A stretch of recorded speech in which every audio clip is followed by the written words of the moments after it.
And we should be live. Hello, everybody. Welcome back to another Rook Club. Today we have a double whammy special for you, doing Genitivi dies in the end and Herold had the plan. Spoilers. I am joined by a wonderful cast today. We have Awkward Nooble.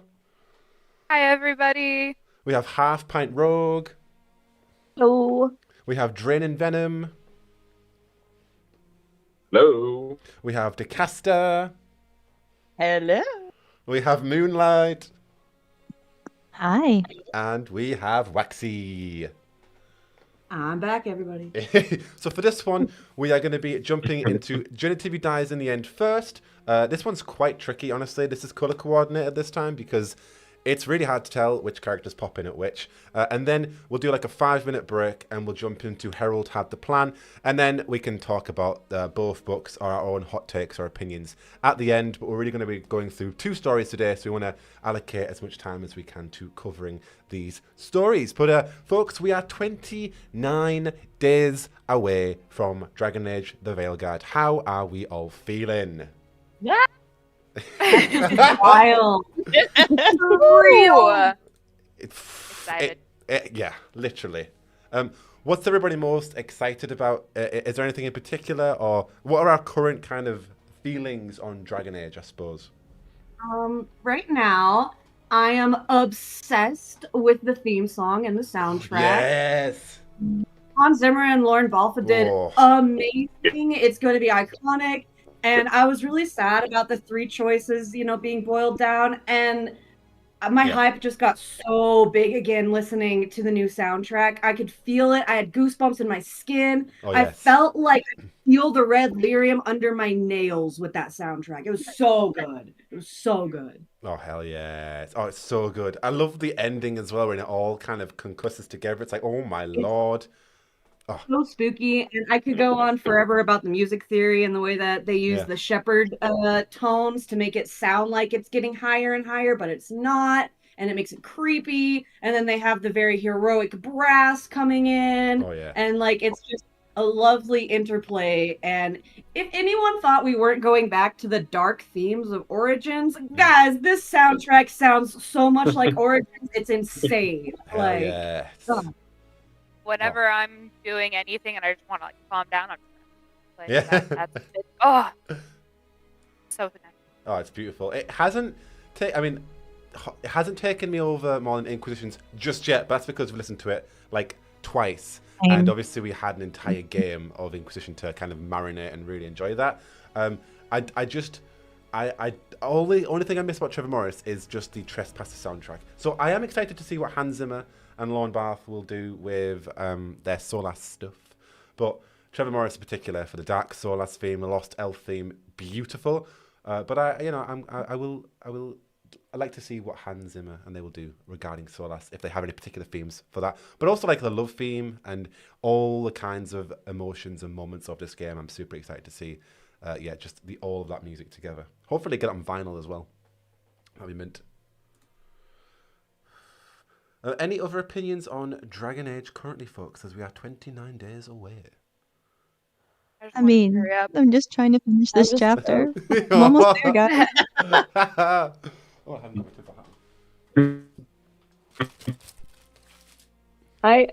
I'm not gonna say anything about it, but I've watched every spoilery thing there is. Oh yeah? And it just made me more excited. Like, I am so stoked to find out all the rest of it. Oh. I'm trying to avoid as many spoilers as I can, and it's just so hard because I'm like, I'm like, I don't even want to look at the thumbnails. Yeah, same.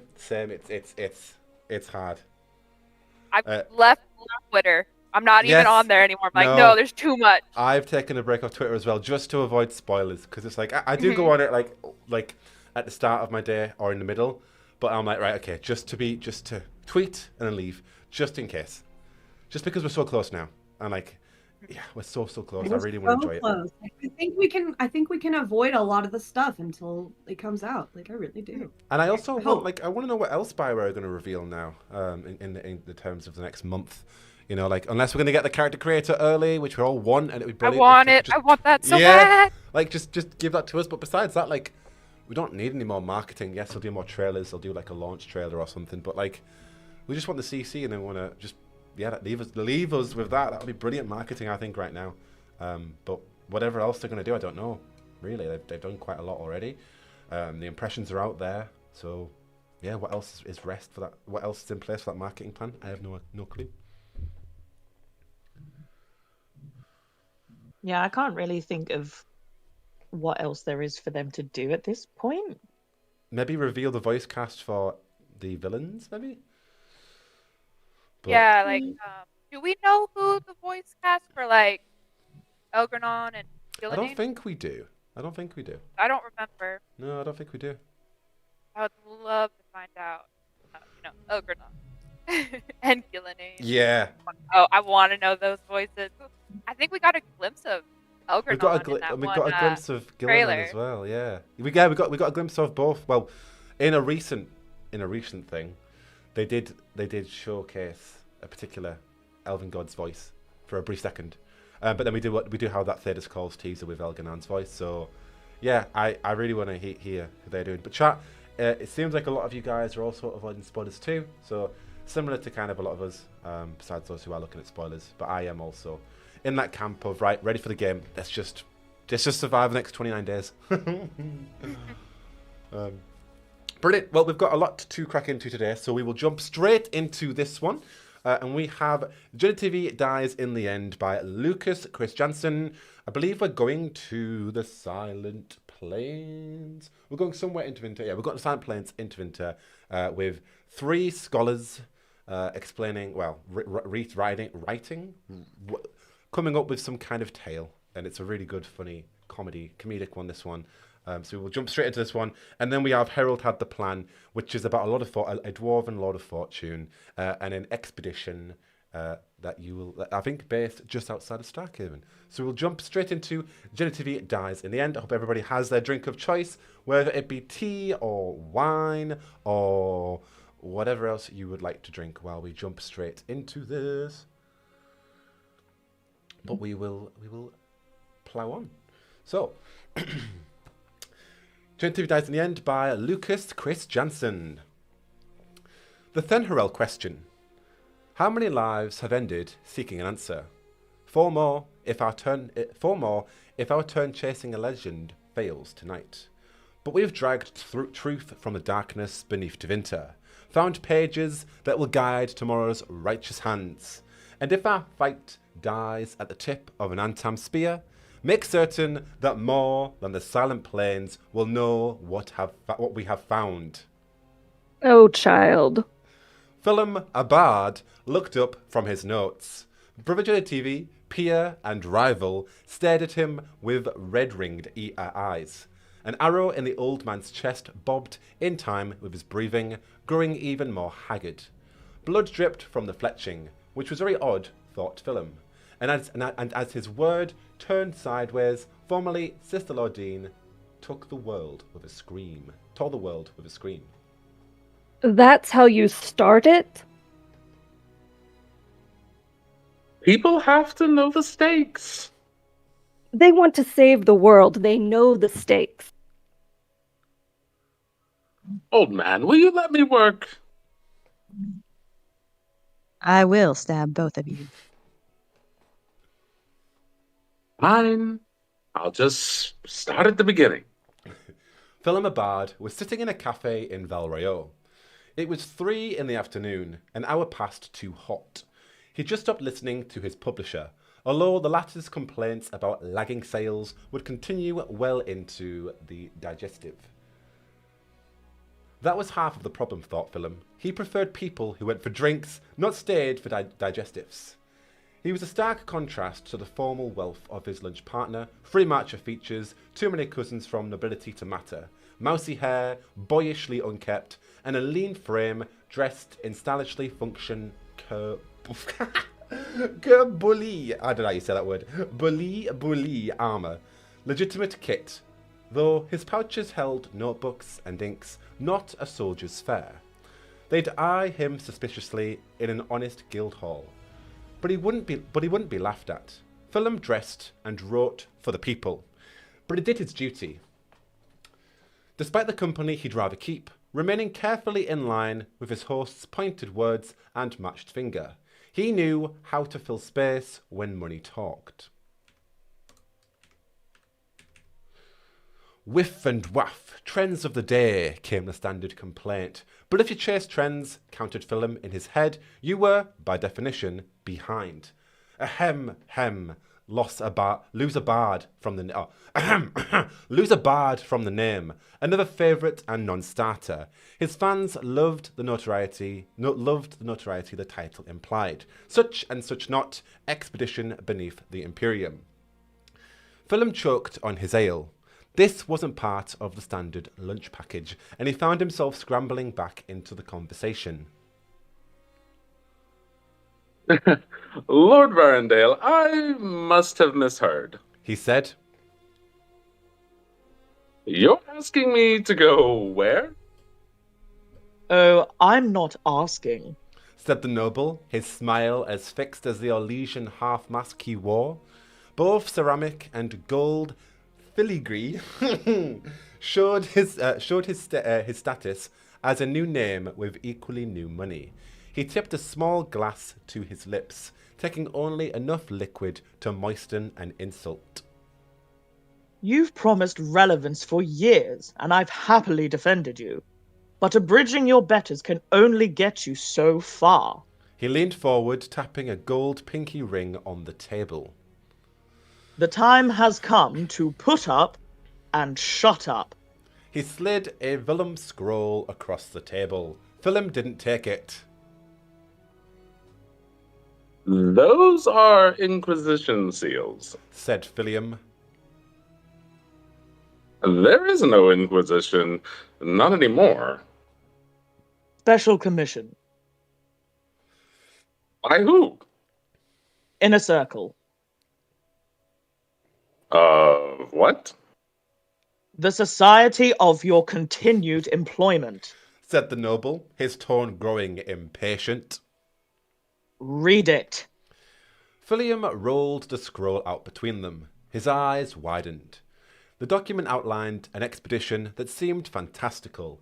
It included a strange assemblage of fragments, a collection of lore one might find in a conspiratorial basement.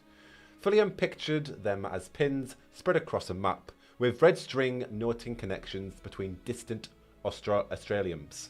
And he could see the promise. To his eyes, the lines indirectly suggested a location, perhaps in the north of the Silent Plains. He had a gift for spotting the notable parts of greater grinding works. He'd made his living at it. That appeared to be why the offer was in his hands. And he'd heard the stories. The Inquisition was ended not by invasion or chantry order.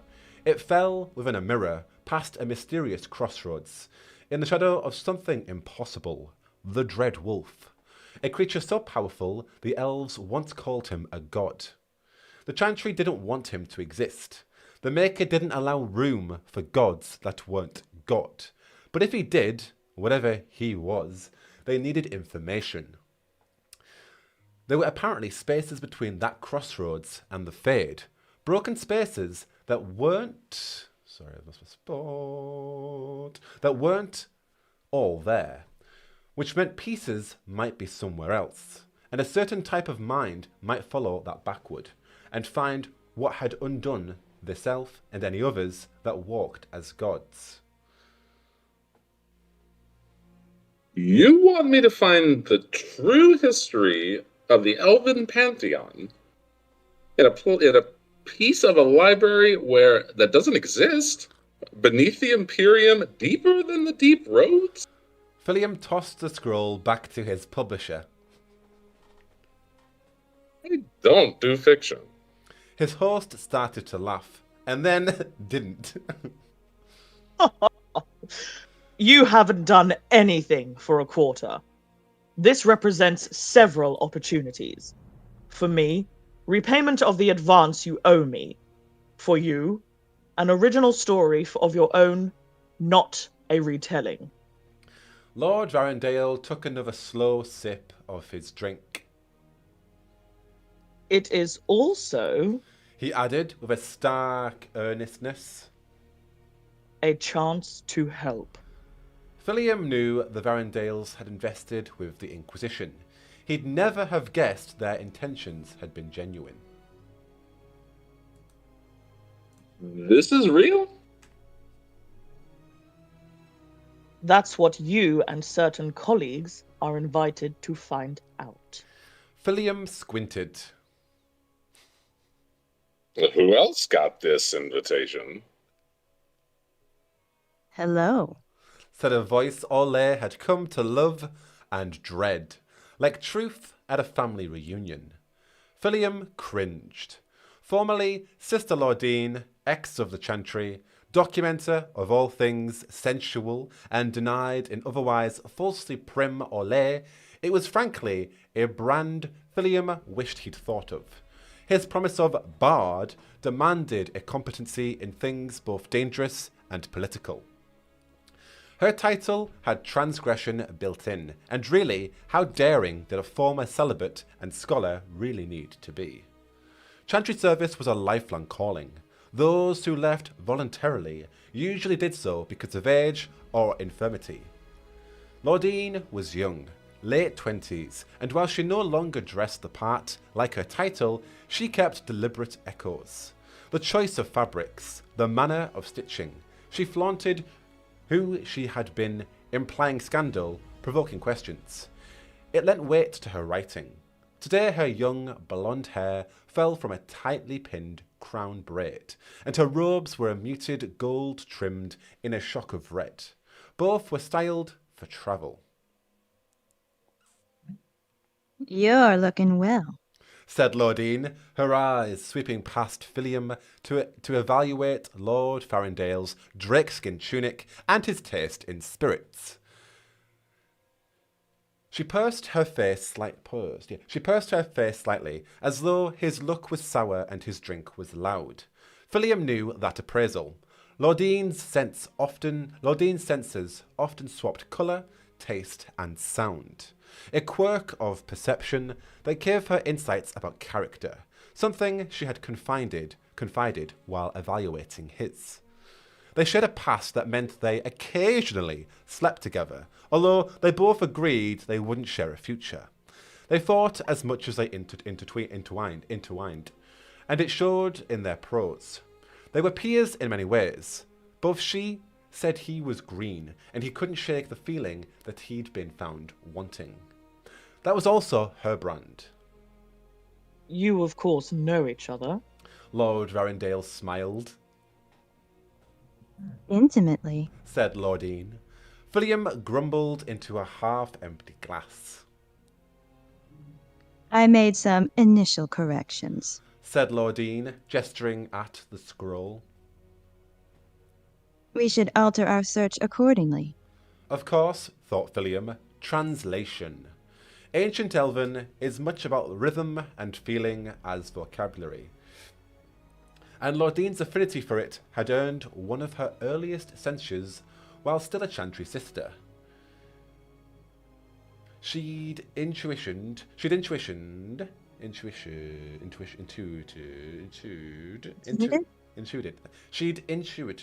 that a clay fragment previously claimed to be proof of elven belief in the Maker's flowering glory was in fact a manual of martial instruction.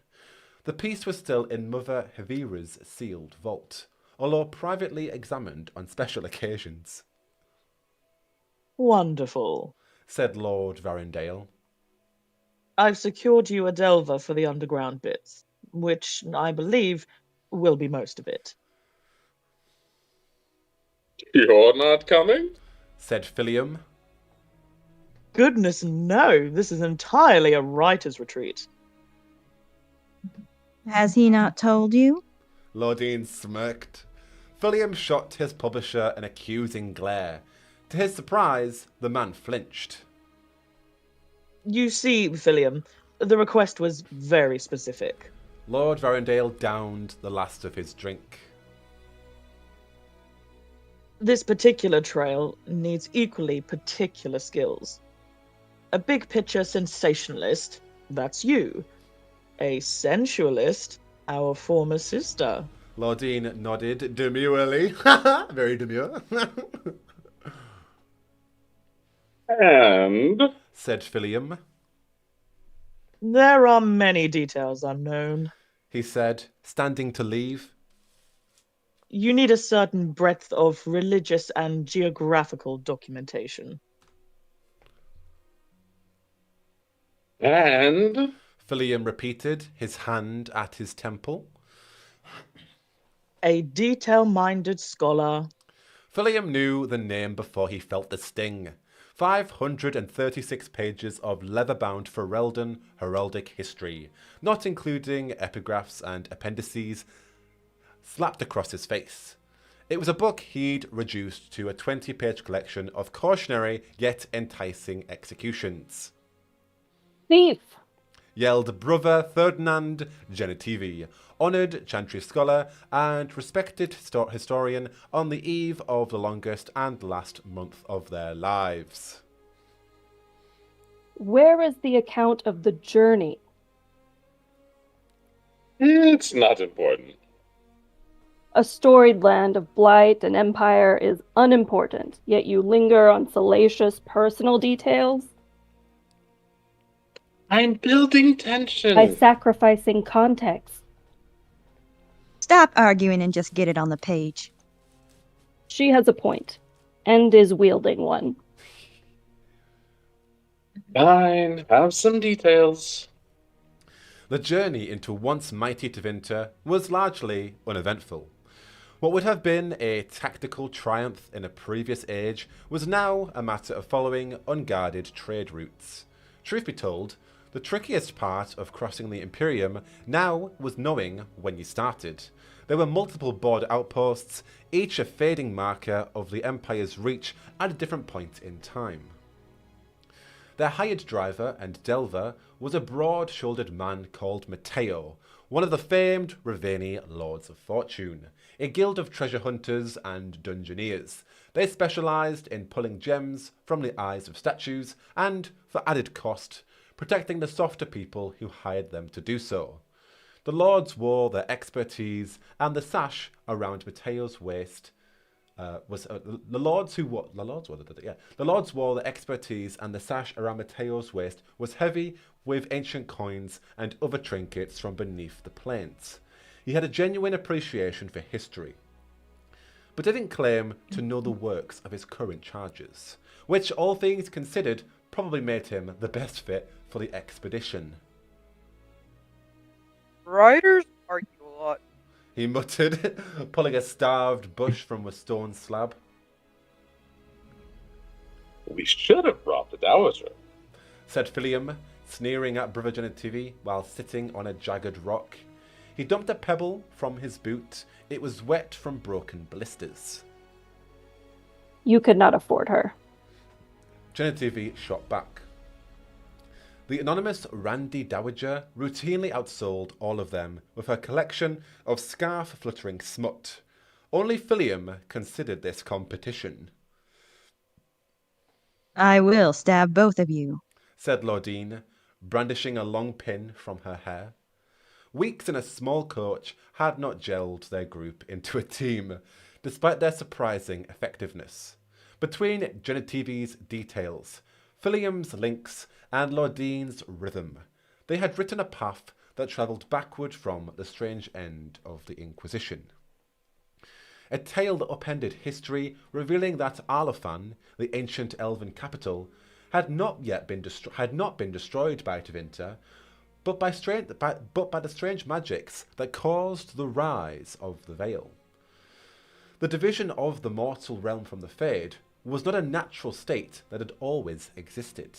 It was an event, a moment in time that had literally shattered the Elven Empire. Pieces of that glory now drifted beyond dream and will, with the dread wolf stalking between. But other pieces remained, displaced in the physical world. And in the gap between accepted fact and fantastical guesses, there were clues a group of squabbling writers now chased to hidden secrets. If they didn't kill each other first. Genitivi had spent his life collecting careful facts, cataloguing the glory of the Maker as he crisscrossed the nations of Vadis. He was the epitome of the horseshoe-haired scholar, fingers permanently stained by inky recollections. His tomes were heavy and exhaustive, the pride of many academic institutions, reverence that was not shared by current company. Philium had famously earned Genitivi's ire by paraphrasing several of his work and serializing the bloody bits. Genitivi accused Philium of denigrating history. Philium accused Genitivi of holding it captive from the public. Lordine thought both had their heads up their asses. There's nothing from Miles, said Philium. Blame her, said Genitivi, pointing at Lordine. If we had stayed on the road, we would have markers, waypoints, a pillar every 100 yards. The Imperial Highway was an elevated road of gigantic stone slabs, each section held aloft by pillars rising like the arms of a buried giant. It started in Manrathis and nearly bridged the whole of the Imperium. Magisters of old could march their domain from end to end, looking down upon everything they ruled in every sense. It was a relic of Tevinter at its height, from a time when the spoils of empire could afford to maintain it. Its polished surface had been the gentlest part of their journey. Leaving it to find their goal had meant hours of searching amid ankle-testing stones and sand. There are no relics to be found on the road. Lordine sniffed. Present company excluded. Brace yourselves, said Matteo. His hand was on a marked stone that only a practiced treasure hunter could have seen amid the scrub. Philium had been focused on his next insult. He hadn't noticed the post holes that ringed the large stone slab beneath them, the remnants of a long rotted railing. He dismissed their flat respite as an offcut of some long disused quarry, not, as Matteo's careful eye had spotted, the top of a supply shaft that had served the deep roads some millennia before.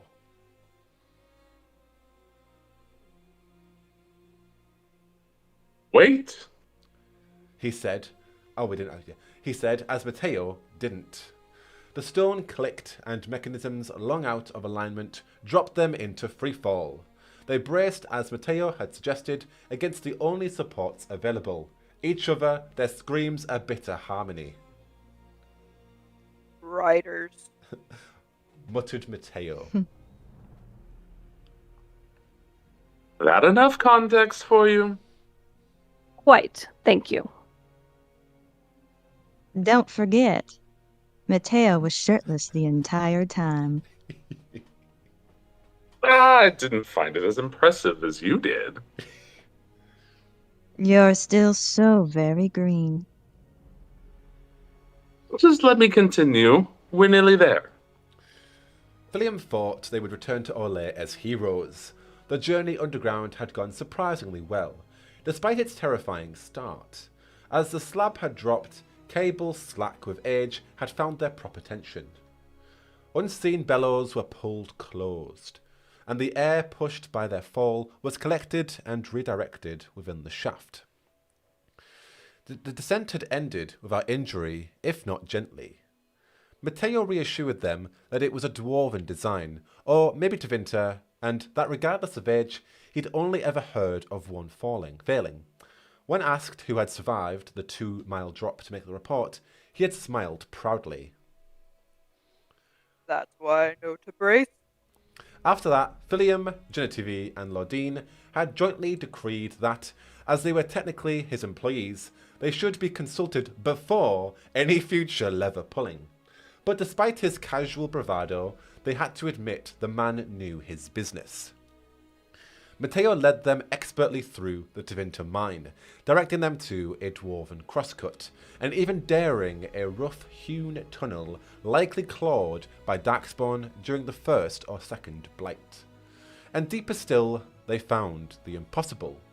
Natural caves and the occasional support beam suddenly gave way to delicate elven carvings. The stone floor abruptly changing to mahogany hard wood. There was no doorway, no planning or joinery. It was as if a pocket had suddenly formed in the rock, replaced by the notion that shelves and reading desks should simply be there. They had turned a corner and stepped into an elven library when Arlafan fell, a piece of it had fallen here. With hunches proven right, Philium was in his glory, salivating over tomes that had waited centuries, perhaps millennia, for new readers. And better, somewhere in here could be the means to defend the world. Matteo stood guard. Lodine called out symbols and meanings, and Philium stuffed tomes into a satchel. Genitivi provided the first low point, interrupting their celebrations as he slumped slowly in a corner, weeping. Lies. I have written lies. He had a book in his hand, one of the tomes Lodine had noted as potentially useful. Its contents would take years to interpret, but the leatherwork on the cover was obvious. It portrayed a landmass recognisably Fadis, but with none of the borders, historical or modern, that he had so carefully catalogued. I found the maker in everything, he said. At the end of every discovery was his glory. I thought he led me here as well. Genitivi regarded the book angrily, but gently set it aside, as though his reverence for knowledge would not allow him to throw it. I thought we would disprove this madness. He stared at the room, his eyes looking just as shattered. The dust on those shelves is my career, he said. How much did I ignore? How much is beneath, deliberately hidden by willful blindness? For once, Philium struggled to respond. He'd never devoted himself to anything, but his career had greatly depended on the work of those who had. Especially Genitivi. He was an institution. He couldn't just crumble. You've never lied. Philium offered. Interpreted, perhaps. Lodine scowled. Philium cringed and tried again, kneeling in front of his slumbered peer. A true scholar wouldn't turn away He said. That's not why the Maker gave you your skills. Philium picked up the leather-bound tome, fingering the map. We need you to help make sense of this. Whatever the truth. He offered the book back to Genitivi. Genitivi looked at Philium. Don't leave this to a hack like me, said Philium. The old man smiled. Trouble, said Matteo, staring into darkness as air from the tunnel gently tossed his long dark hair. That was the second lower point. Someone else descending the shaft, following the easily marked trail they had left. The Antam arrived soon after. Philium thought that was as dour as things could get. He'd never been so wrong in his life, and he never would be again. Accurate, I suppose, but it feels less convincing now. I am surprised it worked. It was sweet in the moment. Very out of character. Didn't see you helping. I do. Very shortly. Must we revisit this? You wanted detail, old man. Philium, Lodine, Genitivi, and Matteo were back at the bottom of the supply shaft they had first descended. They were on their knees, their hands at their sides, a spear held at the back of each of their necks. Their captors were led by a 7-foot grey-skinned statue. She wore leather across her legs and torso, tied with intricate red ropes. Her face and arms were painted with the interlocking symbol of the Antam, the military third of the Qunari society. The paint, Vitar, hardened the skin and was toxic to non-Qunari, meaning her armor was actually the weaker link in her defense. Her horns curled backward, her long white hair trailed down her back, free but still controlled. My name, she said, is Rasan. She stepped thoughtfully in a line before them, plying, offering. The group hadn't been mistreated. Despite Mateo killing 2 soldiers during their initial meeting, the questions had started remarkably gentle, almost graceful. Rasan had apparently followed the same threads they had, but she'd admitted she wouldn't have found the shattered library without them. Her interests, however, was far more specific than theirs. Rasan wanted names. Ben Harel She lectured.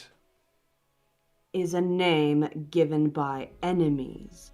Its translation, Dread Wolf, isn't true. She turned, considering one of the tomes now piled on the slab. The name given when he lied to us and to your Inquisition was chosen by a self-styled martyr. Solus is also not true. Pride. Said Lordine. It means pride. Rasan stopped and cocked an eye. Very good. She said. Names were important to the Qunari. They were named for their roles, and roles defined their identities. Their actual birth names were records, lists that identified breeding, ancestry. With this true name, you could track a person back through the best and worst of themselves, find flaws, exploit weaknesses, know what they had failed to be. Names appeared to be even more important to Rasan, especially names deliberately changed. She wheeled to gesture down the tunnel to the now nearly empty, strangely displaced room. You came here seeking information, as have I. There is no greater advantage than to know an enemy's true name. She turned, smirking. If only to make them say it. We'll let you know what we find, said Philium, regretting it. Rasan regarded him sternly, then smiled. You will, she said with certainty. A soldier approached from behind, and she nodded a command. Books were piled on the stone slab. She turned back to the kneeling four. You, warrior, she said to Mateo. What is your name? Mateo. He shrugged. Rasan regarded him strangely, considering his tone. I don't think so, she said. But it's all you know, isn't it? Mateo furrowed his brow, but said nothing. You, mouth, she said to Philium. What is your name? I go by Philium, he said, adding, a bard. Out of reflex. Your true name, said Rasan, clearly knowing it wasn't. Philium started, then paused. He hadn't said his family name in a very long time. Philium Bernard Aloysius Trevelyan. It sounds foreign on your tongue, said Rasan. She leaned in close, whispering. You may have become what you pretend. She smirked at the smooth image Philium presented. and it suddenly felt very hollow to him. You, elder, she said to Genitivi. Genitivi was quick and demanding. I am Brother Ferdinand Genitivi, Emeritus Scholar of the University of Valroyo, servant of his glory, and this is not the agreed-upon procedure for the handling of prisoners by treaty of... Rasan stopped him with a raised index finger. I know your work, she said. She knelt again, her eyes dead straight with his.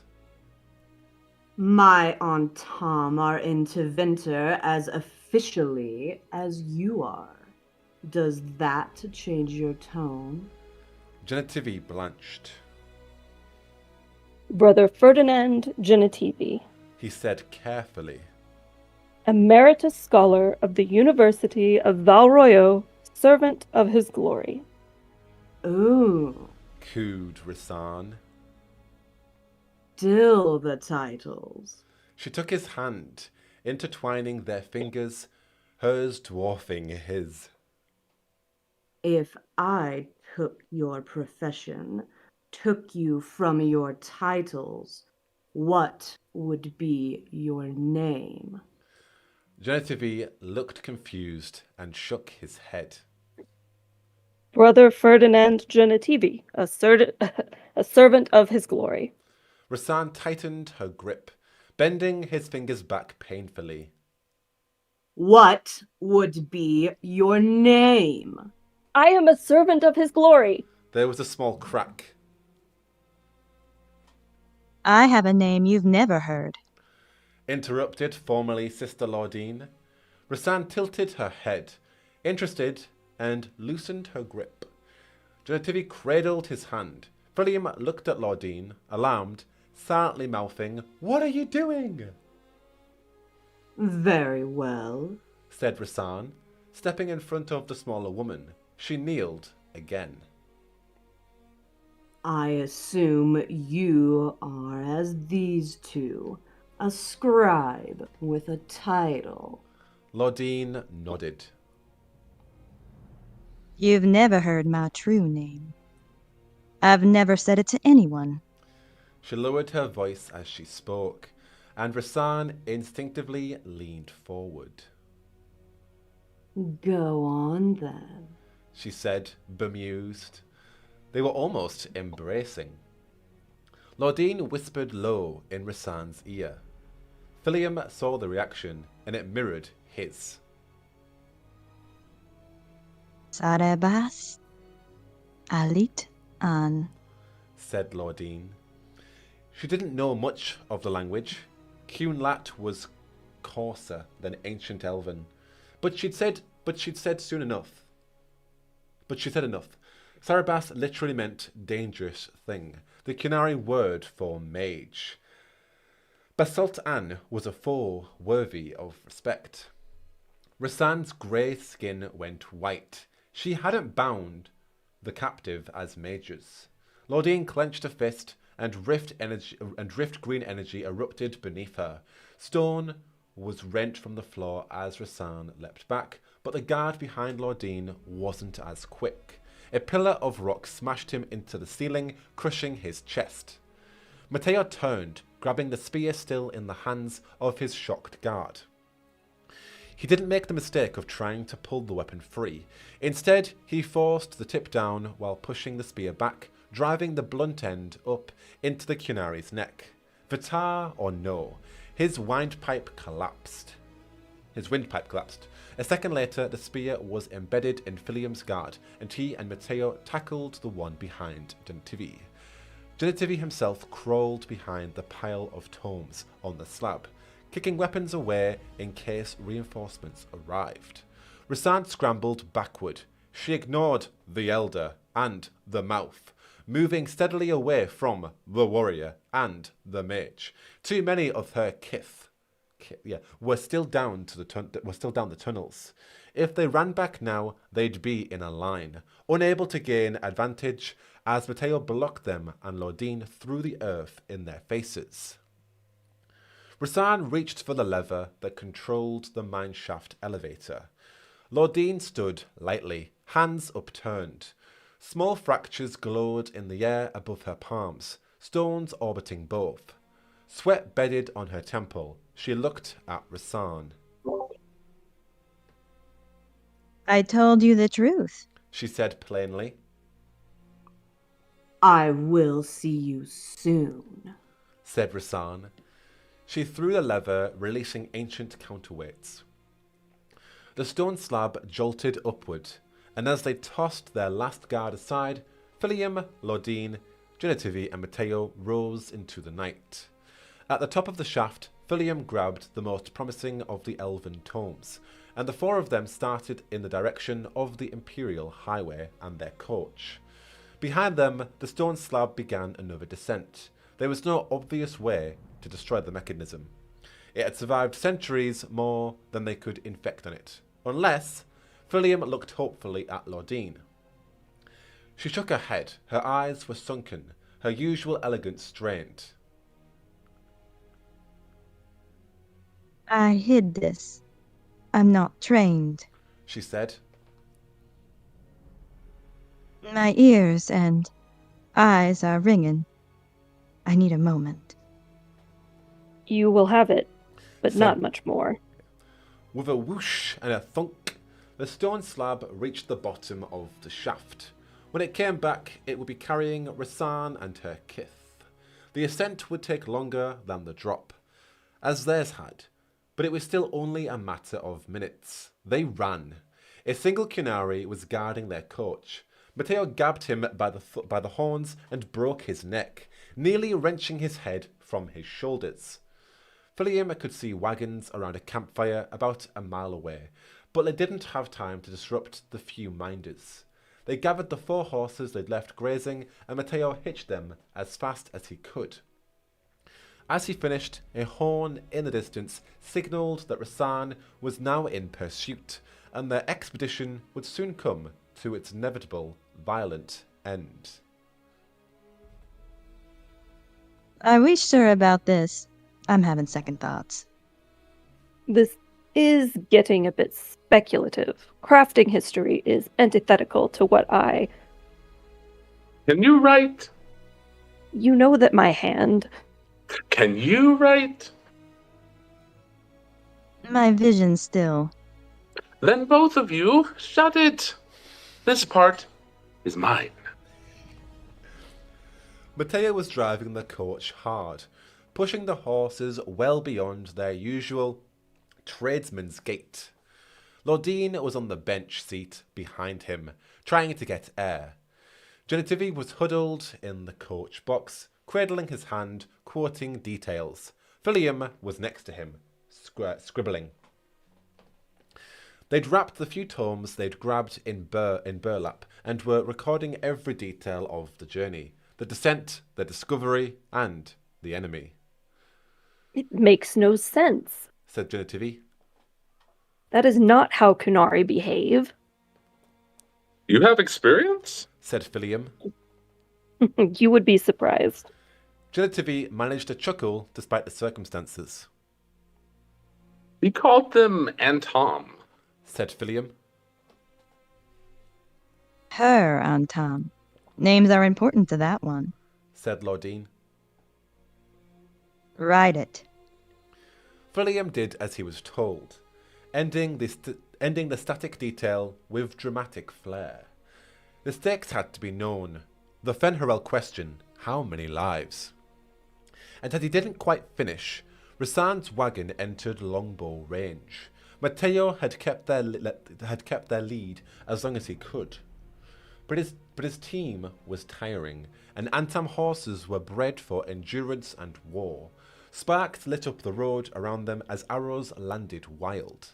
Matteo hunched, wrestling with the reins. Lordine lay as flat as she could on the bench. Genitivi and Philium had nowhere to go.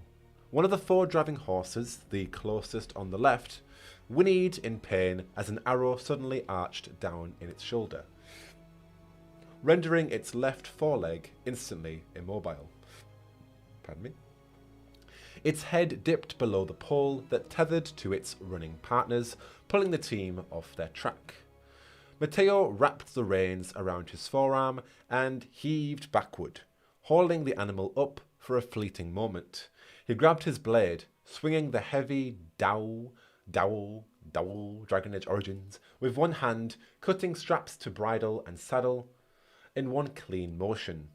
The last time clean would be appropriate. He released the reins, and the horse fell back down over the incapacitated leg. It immediately collapsed left, snapping its neck on the stones of the Imperial Highway. The coach righted, and the remaining team of 3 continued pulling. They didn't lose much speed, but that wasn't the only arrow to find a target. Filliam wrote as long as he could. It was the only thing he'd ever been good at. Finally, on this stupid quest, there was a slim chance that his useful skill that couldn't build a house, grow a crop, or appease a father could, in this one specific circumstance, help save the world. Filliam looked up to see an arrow in Genitivi's chest. No, he thought, that wasn't fair. The old man had done so much more than him. He deserved better than an arrow in the lung, dripping blood from the fletching. From the fletching? Oh, child, said Genitivi. If Filliam had looked down, he'd have seen a stain growing on his armour. If he couldn't see behind himself, he'd have had witty concerns about the matching hole in his back. Antam bows were very strong. He didn't see either of these things. He slumped sideways as Lordine screamed. The air above them rippled in response. Far behind, Rasan lowered her bow and squinted through the dust. The heavy Antam wagons had been steadily gaining for an hour, and with prey down to 3 horses, they would quickly close the remaining distance. Rasan signalled for another volley. A boulder from nowhere arched towards them.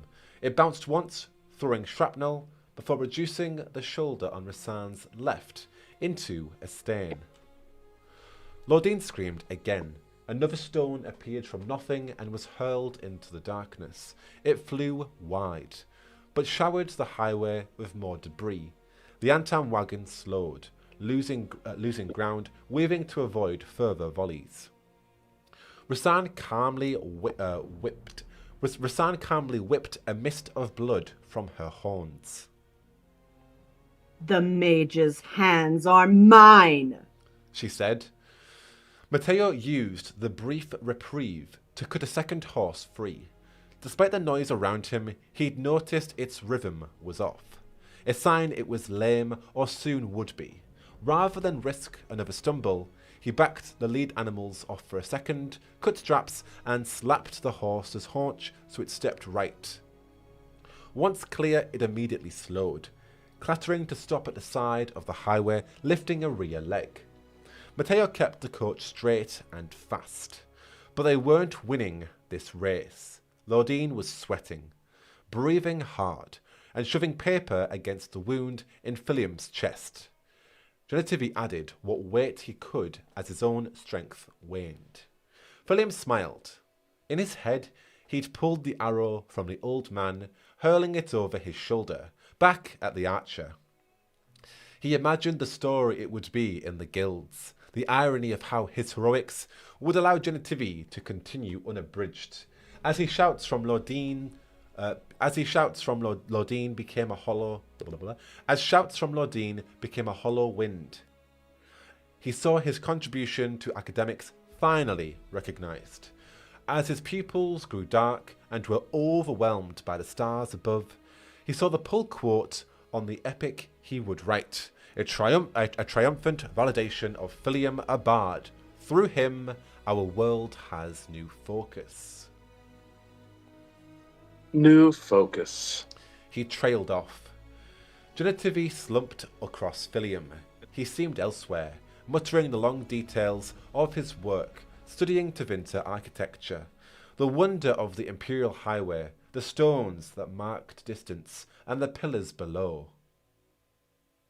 The pillars below. Rasan drove on.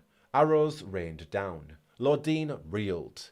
Each use of magic had been desperate, erratic, taxing her body. She covered her ears, but her blurred senses, the quirk of her unique perspective, would let her escape. She saw the last words of her peers, felt their stillness, heard her own fear. And then, as often happened, there was insight. Focus through the pillars below, she said. Lordine stood. She looked ahead, past Matteo. The Imperial Highway stretched on like a Genitivi treatise. Markers on the short sideways every 100 yards. The tip of each supporting a pillar below. She looked back, past the lame horse coming to a stop, to the white-haired hatred that followed them. And she focused. Formally, Sister Lordine reached into the fade, not above, but below, and pulled stone into existence inside the road, where it already was. This was not possible, and the red that trailed from her ear showed the effort. She paid it no mind. She was fueled by other blood. Genitivi's on the arrow, and Philium's on her hands. A son of the Antam, you will feel this, she said with unflinching honesty. Stone merged with stone, and the Imperial Highway exploded beneath their small coach. If they were stationary, they would have immediately fallen to the silent plains below, to the ash and sand of 1,000 deaths in that spot alone.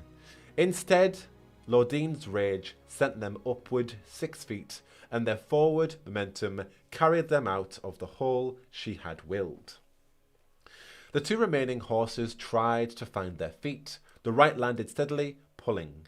The left flew over its own legs, falling under the pull that bound them together, shattering it. The doomed animal whinnied painfully, and the coach dipped, though still partially airborne. Matteo leaped forward, cutting straps again, and then wrestling the reins rightly. They ploughed forward, rubble moving with them, pushing the bulk of the fallen horse. The front axle cracked sickly at the strain. They wouldn't be able to keep their previous speed, even if that was possible with only 1 horse leading a coach built for 4. They wouldn't need to. Lordine fell to the bench, staring back at the results of her work. She'd rent the highway just before one of the massive stone pillars. And though they were limping, the road ahead remained solid, the section supported at both ends. But behind them, the rubble continued. Massive slabs of stone fell, widening the hole, swallowing the forward wave of their pursuers. Rasan was again faster than her soldiers. She barked the order to stop, then leaped backward when it wasn't going to happen. Her wagon launched into darkness, and she skidded after it, leaving a red stain of hardened skin on the road behind her. She caught herself on the edge, a jagged, violent stop that left her half-hanging amid fractured stonework. Below her, the crushed remains of her kith, their blood flowing into the ash of ages. She hauled herself up and watched the coach and her prey fade into the distance. She stood silent, staring, growing cold in the failure of the moment. Then she turned with resolve, and her Antam turned with her. Matteo counted 60 pillars, then brought the coach to a gentle stop. He stepped down to the cold stones and walked to the side of the box. Philium and Genitivi stared at him, caught in a hopeless pause. He reached across and closed their eyes. Lordine was leaning back in the box, watching impassively. He placed a hand on her searing forehead and saw the blood from ear to collar. She looked like nothing. The effort she had expended had come at a cost. The untrained part of her that had reached across the veil, done the impossible, was gone. A tear rolled from one eye, but as it reached her lip, there was no quiver, no indication of what had inspired it. She seemed calm, relaxed, tranquil. Matteo shook his head. He placed a blanket around Laudine's shoulders and took the bundle of books and pages from among his 3 charges. He secured it carefully on the bench and walked to the front of the cart. The remaining horse snorted at his approach, shaking its head. Matteo smiled softly and removed the broken poles and straps that had previously joined 4 bridles. Bridles. He tossed them off the side of the Imperial Highway, noting the short time it took to woof into the strangely purple sands below. He looked back at the satchel of books set at the corner of the coach. A week later, he'd deliver the package to Lord Varendale, then find his way back to Ravane. A month later, it would be delivered to another writer, Tethras or something, and plans would be made. A year later, nations would stand and tremble. Matteo rehitched the remaining horse, centering it so the weight of the coach was balanced. He looked into its dark eyes, patted its head, and climbed back into his seat. Blood mingled between the rails of the coach box, a final collaboration. Formerly, Sister Laudine hummed an Orlesian lullaby to the space where Philium and Genitivi had been. Tuneless, as though perfectly remembered, but with no feeling in this melody. And the coach drove on, wheels beating rhythm out of the highway stones, long into the night. That is how you end it? Philium Abad, brother Genitivi, and formerly Sister Laudine sat at a corner table in the Hilt, a roaming public house that was, according to this month's dice roll, on the coast of Ravane. Around them, Matteo's Lord of Fortune comrades slapped backs and tipped back. Pages were laid out between them, some ancient, some new, and under scrutiny. Genitivi leaned in his chair, tapping the side of his ale with a judgmental ring finger. Philium felt the scholar's critiques like Antam arrows. It is quite dour. It's cautionary, said Philium, waving the quill in his hand. More punch than Matteo shoved a stick in the liftworks. I think it's rather touching, said Laudine, idling a finger around the lip of her glass. She exchanged glances with a female Cunari Ravani seer at the bar. Cathartic, she added. A long road about a long road, grumbled Genitivi. You certainly took some liberties. It's about tone, said Philium. We can't say what we found. That's for the generals. This is for the people. He looked down at his pages. As always, editorial comment made him doubt himself. I don't think you quite captured the Silent Plains, said Laudine, still distracted. More evocative.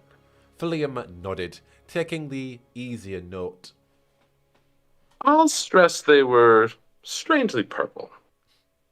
Like your writing, said Genitivi, hiding a smirk with his drink.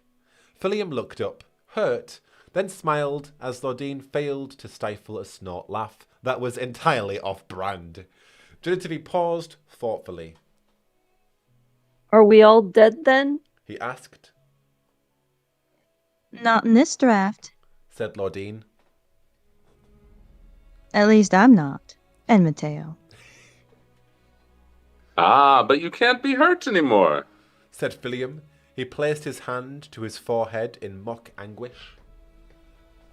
And our brave Delver will forever regret that he couldn't save us.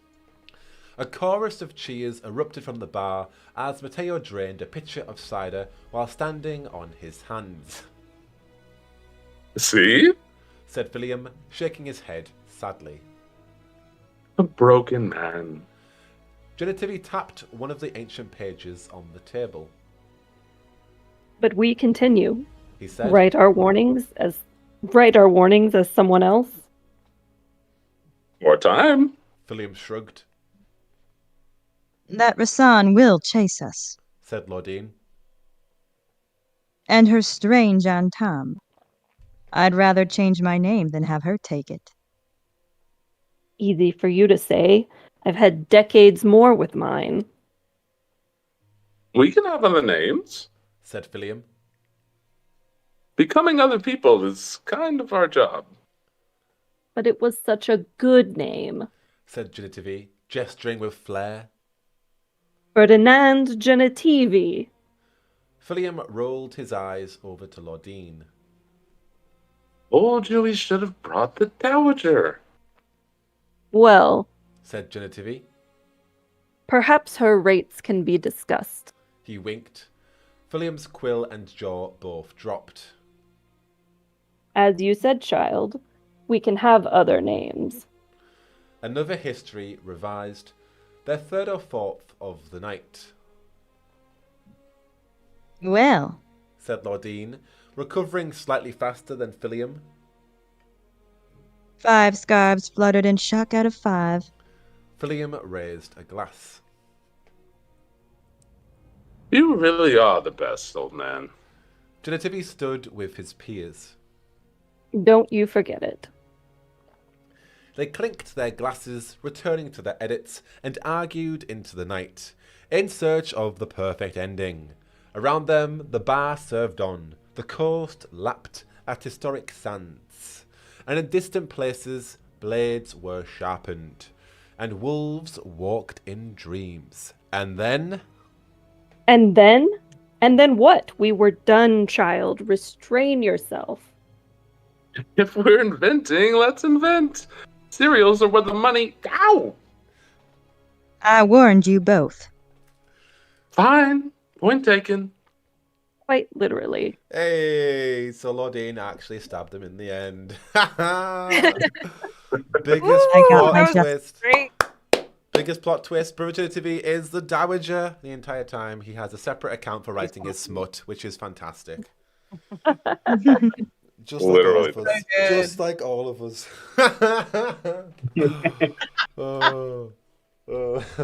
That was fantastic. Telling yourself much. DeCaster, is your first time hearing that? Any thoughts on that one? On your first time? Yeah. That was so much fun. Yeah? I really, really liked that one. I was making a bit of soup while I was listening, so I kind of my brain trailed off at one point. But no, I thought that was really, really fun. That it keeps sort of cutting in between. They're discussing it while they're writing it. And how Philium is changing it. Yeah. Oh, that was great. Yeah. Really liked it. I kind of hope we see Rasan in the future, just because she's freaking so cool.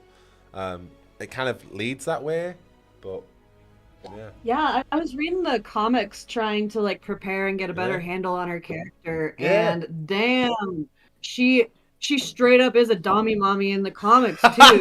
Yeah. Oh, that is, Mommy. You That channeled is- that energy perfectly. that is the best way to describe her. The best way to describe. Like, yeah. Like, And damn. the way she's set up, though, like, just quickly, the Antam have invaded all the Thedas, as we already know, but that's been declared by Rasan, who's taken over the Antam, which is the body of the Kunari, and that's not been an auctioned invasion, and a sanctioned invasion. Sorry, that's been her just going like a sect, going, "Yep, let's do it," and we'll get more details on that in a further story in the future. She's Yeah. a boss ass bitch. She knows what she wants. She apparently, does. so. She wants Yeah. she wants Solas, and she wants to invade Thedas. She's doing both. Like, that is respect. But She's so Yeah. relatable. yeah, She's like the antagonistic Quinari, where Sten is not so. Sorry, I hope we see both of them. That's the thing. I feel like the story is setting up to see both of them, and that's like a choice that isn't based on previous choices. That's based on Tevinter Nights setting it up further. But the comics with Silent Grove setting it up even more so, because that's where Rasan is introduced, and then Sten is Arashok. So obviously, if anybody's looked at the game already, please don't spoil it. We are speculating. We don't want any spoilers. But obviously, I don't know how much of the game's been revealed anyway. But yeah, regarding the Kunari invasion, that feels like it's a big part of it, with Rasan leading it, particularly the Antam. So we'll find out. I do hope we get to see them both. I know. I'm super excited. Yeah, it'd be cool. It'd be really cool. Because like the thing about the Kunari is that, like, this antagonistic entity, but in Extend isn't antagonistic, but it's because of obviously what they want. They are, But then it's like there's kind of that like dilemma in there of like, can we stop Sten? Can we hear him out? Because when Alistair defeated him in battle, he then surrendered. So it's like, what sort of dynamic are they going to have? Well, a lot of the Antam will be like, no, we're definitely going to be killing a lot of the Qunari. It's like, can we still have some moral ambiguity in there too? Or is it more kind of black and white, like the Venatori, where it's no, they're definitely evil, they can't stop? That's the thing, like, is there going to be some moral ambiguity, or is it just going to be Qunari bad, kill Qunari, stop invasion? I hope not. I'd like some moral ambiguity, but we'll see. We will see. I want to see like the inner fighting between like Sten, Yeah, Qunari, and like yeah, Sans on top. absolutely. Like, I want to see that dilemma, and like see like does Sten like win? Does he like gain control of the entire Qunari again, or like will Rasan? Or I want to see that. Me I too. really hope. I want to see what happens if Rasan finds out Solus's true name. What does that even mean? Yeah, is it what the big deal that? Is it wisdom? Is it she's pride? like, Solus isn't even his. Yeah. Oh. 2 seconds. I just crashed my Discord. Ooh.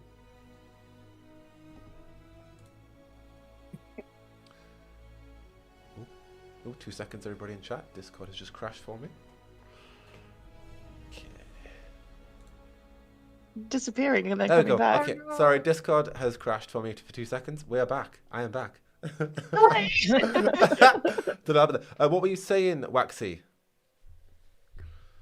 Just that, like, what's gonna happen when Rasan finds out what Solus's true name is? Where is this true name coming from? We all thought it was Solus for the long. Is Solus's not his real name? Like what? Well, Miss Petrini says Solus's real name is Bob. So simple. And I don't think it's pride. He has a different name. Who the hell is he? It's true. Bob.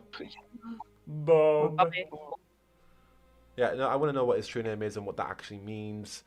Is it just her being very pedantic? Or is it actually wisdom, as we theorize with him initially being a wisdom spirit? Is that where it's coming from? It's good. She wasn't convinced it wasn't pride. Yeah, she wasn't. She was like, that's what you think. But it's like, okay. Yeah. Like, all right, well, I guess Rasan, whatever special information you have, share it with the class. Why don't you? Yeah, do tell. Yeah. We will jump into Herold of the Planning in 2 minutes. I'm going to get more tea. We're going to do a quick tea break. So chat will be back in 5 minutes. We just needed to take a quick break before we jump into Herold had the plan. So refill your cups of tea or wine or whatever beverage, and we will take a quick tea break. I'm going to meet everybody first, and then we'll be back in 5 minutes.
Round 2.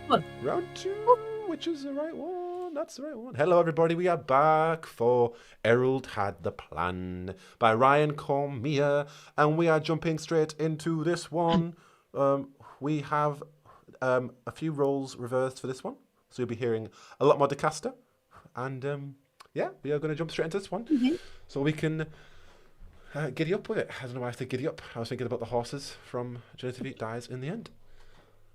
What is the word they used? They used a lot of whinnying. Whinnying, yes. Anyway. Too soon, Jack. Soon. Yeah, the horse. I'm sorry. Rip. Yeah, okay, we'll jump straight into this one. So we are heading to Starkhaven. Let's jump straight in. So, Barv never quite learned the trick to running, despite his years of practice. Every branch along the riverbank slashed his sweaty face. His boots hooked under each tree root.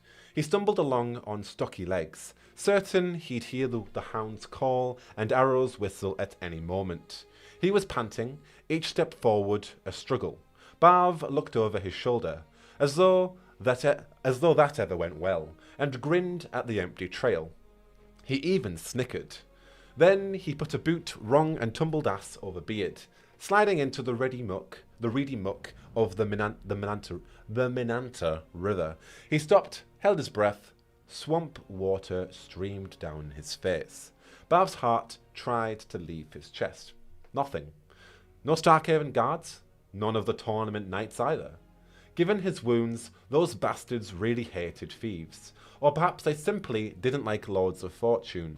Could go either way in his experience. The dwarf clawed back up to the dry riverbank and looked around. Not bad. He'd slammed his face into the ground roughly where he wanted to be, with a hidden view of the rendezvous point. He winced, flopped down, and pulled up his shirt.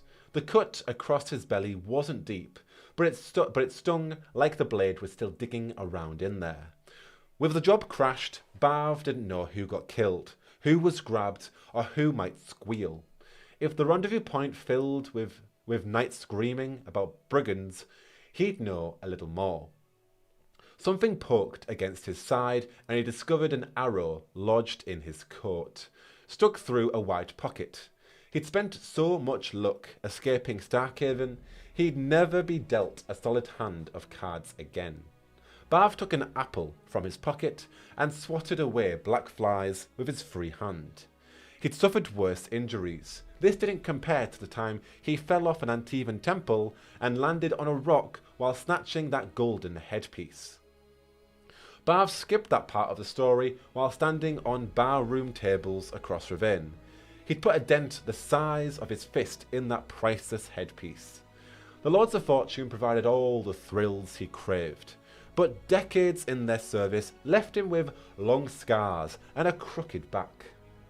Still, despite the pain, he'd always slept better as a Lord of Fortune than as a creeping thief in his younger years.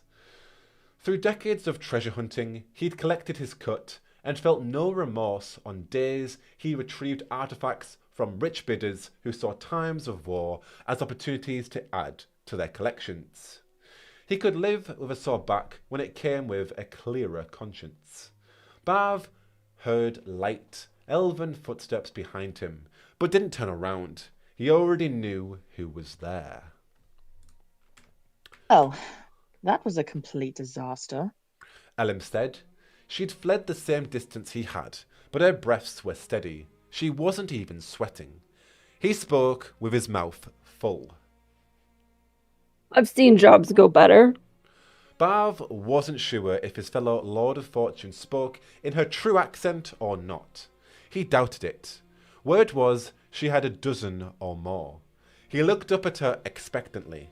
Elim nodded and allowed him a look at the red amulet hidden beneath his wig as she tossed the false hair into the brush.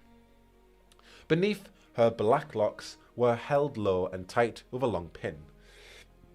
Barv offered her a second apple from his pocket. She accepted with a questioning look.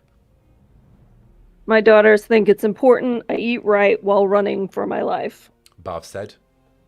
All 4 of them agree on it. They agree a lot.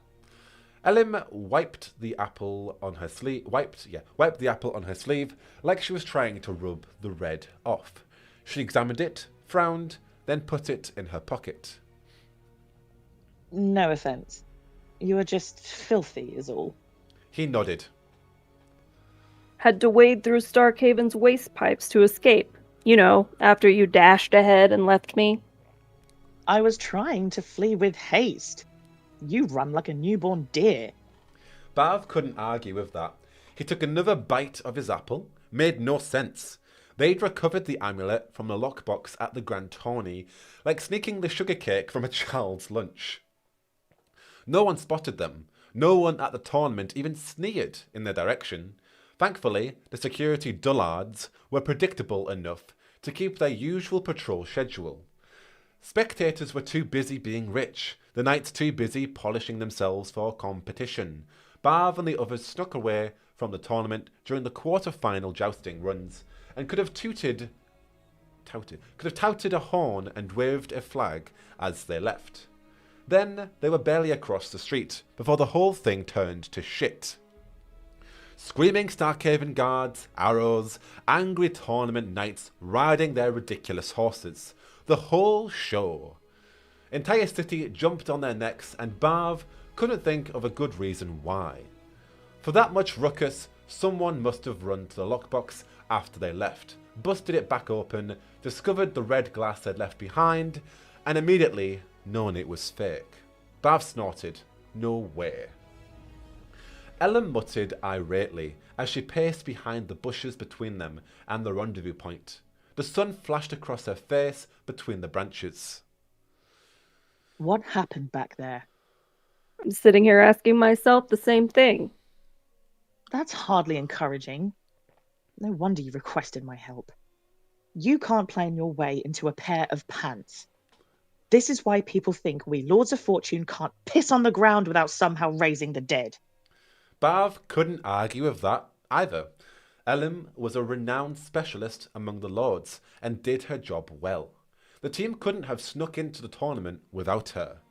Even if they could have, they wouldn't have had to bust apart the lockbox. They would have had to bust apart the lockbox with a rock. Elim opened it with her earring in the blink of an eye. No answers then? She asked.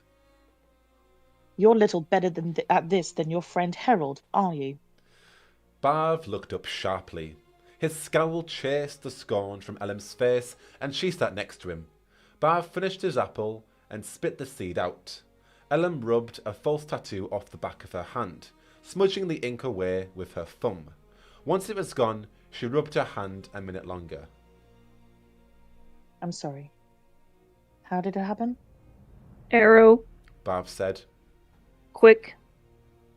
Were you two together long? Few years. Lately I helped Herold chase Tevinter relics that were uncovered and sent rolling in the wake of this Antom chaos in the north. Plenty to chase. Damn horns kicked up all sorts of ancient, dangerous things up there. Some were just waiting in Richmond's vaults, begging for us to recover them. Other artifacts were stolen from ruins and have been traded or sold since. You're holding one of those. Chased this prize through 3 owners in 2 weeks. Came out of a maze of catacombs the horns discovered. Herold and I had such times in those old places. There was always some ancient curse or resurrected beast to greet us. Like boys we were. What fun. Herold gleefully led the way, and I watched his back. I did a decent job of it, too. Till today. Elim gave him another moment. We need to run, Bav.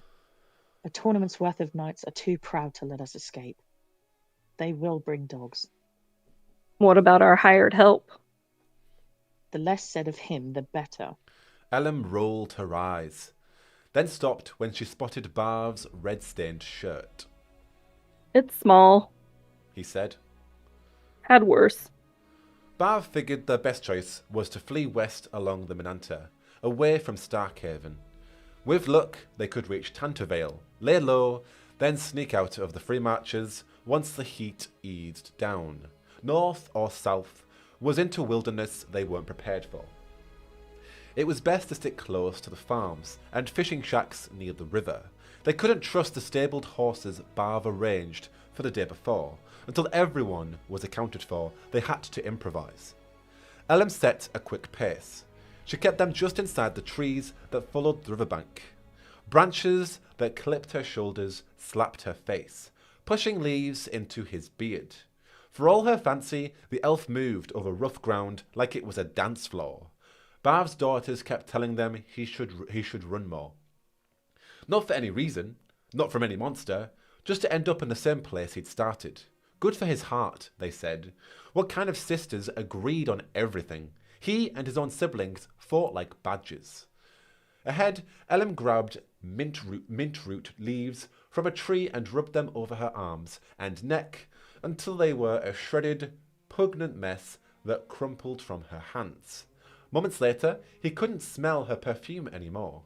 She stopped to pick up a handful of dirt and pine needles and rubbed them on her red jacket until it was shades darker. The elf tore away her dress at the waist and revealed a pair of tights beneath. Smart, Bav thought. Fancy enough for the grand tourney, but adaptable for a quick escape. Finished, she slowed her steps for Bav to catch up. When he did, she took out the amulet. It was a blackish red, darker than Ellen's dirtied clothes. Bav considered that a bad sign. In his experience, red amulets brought trouble. What precisely does this artifact do? Ellen asked. Bav shrugged. He was told it was ancient and powerful. That was all he needed to know. You carry it. Ellen thrust at him. I don't want a lightning bolt up my arse. Bav didn't either, but reached for it anyway. His hand was nicked and scratched from his desperate leap through that window in Starkhaven.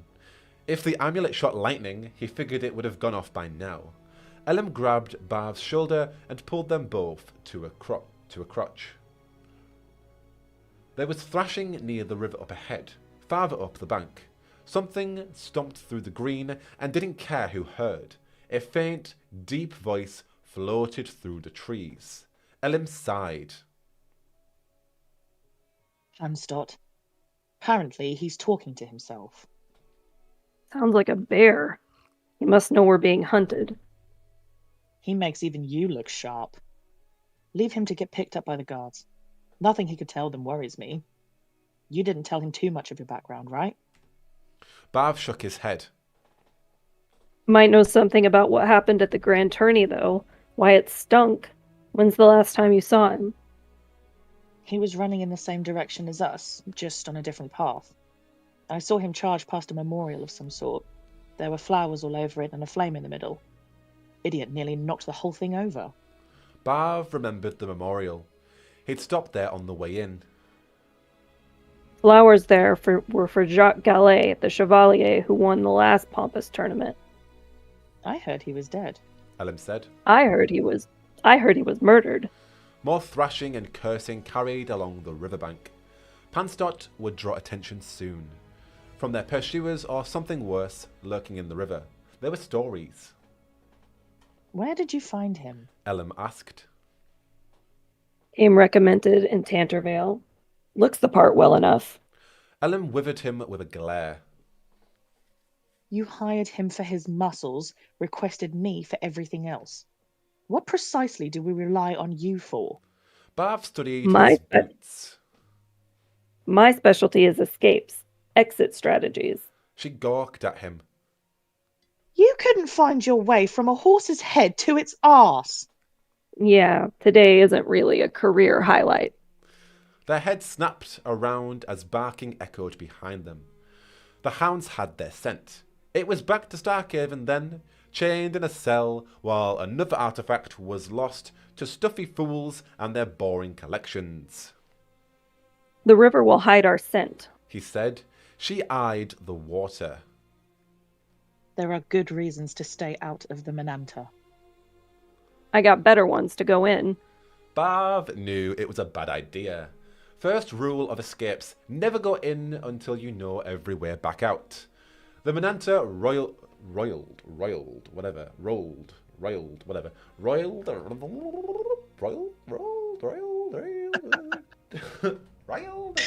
What is that? Roiled. Roiled, yeah. Thank you.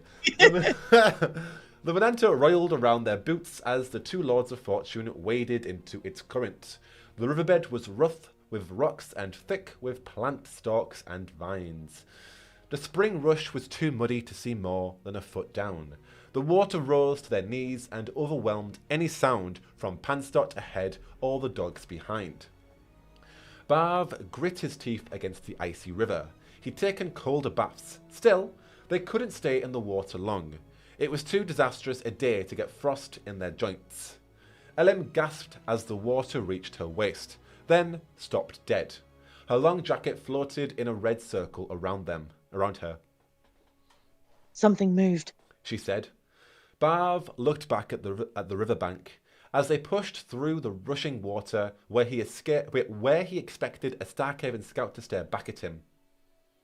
Barv, Elim hissed. we have bigger problems. Just branches. Barv searched the bank for Panstot. Nothing to worry about. Frigid, brown river water erupted into Barv's face as something black and slimy exploded from the water. He threw his arms up as wide, leathery flaps hugged him and slapped against his back like his oldest friend. Something hissed and hot flecks spattered his face. The thing was muscular, squeezing him. His elbows clacked together. His knees ground into each other as his kicking feet left the water. You're wrong again! Elim yelled. A wide, round mouth opened the underside of the creature, like a tin of rotted meat lined with teeth. Raytooth, Barv thought. Too bad he already spent all his luck back in Starkhaven. The great ray yanked Barv upward with its thick, segmented tail planted in the riverbank. Barv swung sideways, then upside down. The ray screamed into Barv's face as it dragged him across the river's surface, his body rolling and plunging as he tried to breathe. His hair plastered against his face, over his mouth. The ray spat in his eyes, fangs like needles. Barv closed his eyes. Francesca, Melindara, Sandrine, Bella Clara. They'd have to survive the coming times without him. The flaps suddenly loosened, and he slipped through the stink until the creature only held him by one leg. He gasped for fresh air. Through the river's churn, he glimpsed Panstot swinging a greatsword into the ray's tail, sending forth another bloody spray. The big man's armoured sash flashed in the sun. Hissing, the ray chomped at Barv, but the movement freed his leg and he fell into the water. The beast's whipcord body lashing against him. Fangs clicked against Barv's boots as he scrambled through the muck, desperate for the bank. Something latched onto his arm and recoiled. Elim wiped her sleeve across her eyes. A minnow and nothing more. Barv wrenched around and saw the Raytooth's severed flaps sink beneath the water around Panstot. Loops of the creature's tail went limp and floated away. Barv breathed again. He pulled ropes of thick ray slime from his beard. Gross. All four of his daughters said he shouldn't quit. Said he should quit this life before it killed him. They agreed a lot. I don't like fish. Panstot sheathed his weapon. It disappeared behind his thick neck. He pulled up the hood on a cloak that looked like a child's blanket tossed over his wide shoulders. Angry bark sounded beneath them again, too close. I don't like dogs. They abandoned all secrecy and ran, splashing through the shallows as clear targets for a skilled archer. Barv did his best, but fell several strides behind. He yelled at Panstot. What's ahead? Waterfall. Of course, there was always a waterfall. The bridge always collapsed. The unlocked tomb always had spike hammer traps. What fun could possibly be had if they did not? How could one feel young if they'd never dangled from their fingertips over a roiling mass of darkspawn? Herold had been full of good questions like that. How big a fall? Barv asked. Not far, but far. Didn't have to be a long drop, he told himself. Just enough that the horses couldn't follow, that the hounds wouldn't jump. Not long enough to kill him, preferably. Ahead, the Mananta churned against a ridge before spilling over the other side. Little tremors shook the ground as horses entered the river in pursuit. Barv stumbled on wet rocks. Voices yelled behind him. At the last moment, Panstot turned, with a child's fear plain on his face. He shook his head. Beside him, Elim looked alarmed. It is not. A Starkhaven arrow hummed past Barv and flew between the elf's head and Panstot's chest. Barv leaped forward and slammed into Panstot like hitting a wall, then spun into Elim, cutting off her warning as the three toppled over the edge. Cold air rushed across Barv's cheeks, and he slapped against the water sooner than he expected, sooner than he could pull breath. The world faded into a blurred, muted crush of water, rocks, and weeds. As the river swirled, he grabbed at the pocket with the amulet, planted a boot, and pushed until his head broke the surface. He gasped. That wasn't so... Hold on! Elim yelled, and then somehow they were over the edge again. Impossibly, the sky swung beneath him a second time, and the air rushed by once more. A longer drop than the first. Barv had time to think about his daughter's good advice he didn't take. Then the water again. Flat on his back this time. His breath rushed out of him. Barv sunk deep, his heavy boots pumping for a riverbed that wasn't there. He clawed to the surface and took half the world's air in his first gasp. Are we done falling? Panstot gasped. Oh, I think so. Elim hacked up the river water. Barv rolled onto the bank like a sack of drowned rats. He wiped the mud from his smile. Above him, Elim wrestled with her mouth before she laughed, which squeaked like pulling a cork from a bottle. Told you. He said. Master of escapes. Panstot shook his head and turned away. Lords of Fortune are crazy. Still have it? She asked. Barv patted his pocket. They could breathe while they walked, at least for a bit. The Mananta bath would cover their scent while the guards and knights searched for a way down. But once the hounds gained enough ground, even the river wouldn't help. Starkhaven could afford good hounds. Barv flexed his arms inside his stiff, dirty jacket. His boots squished with every step. Birds in high branches chirped loudly as they passed, determined to give them away. Elim didn't wait with her questions. What happened at the tourney, Panstot? What did you see? The big man's eyes went wide. He had eyebrows like wild, forgotten hedges. Everyone got mad so fast. You said to watch the tent from the corral, and I did. Then everyone got mad. I saw you running. I ran in the same direction. Elim waited a moment. That's all? The entire story? That isn't helpful. Panstot looked crestfallen. That's all that happened. I ran. Barv kept his mouth shut, but he knew. Panstot was about as good as a liar as Barv's youngest daughter. Elim changed tactics. What do you have planned with your share of the money? He beamed. I'm gonna find my sister. Lady I know is gonna help. Your sister? lady will help me. She'll find my sister after I give her all my money in Tantervale. Right. Ellen threw Barv a glance.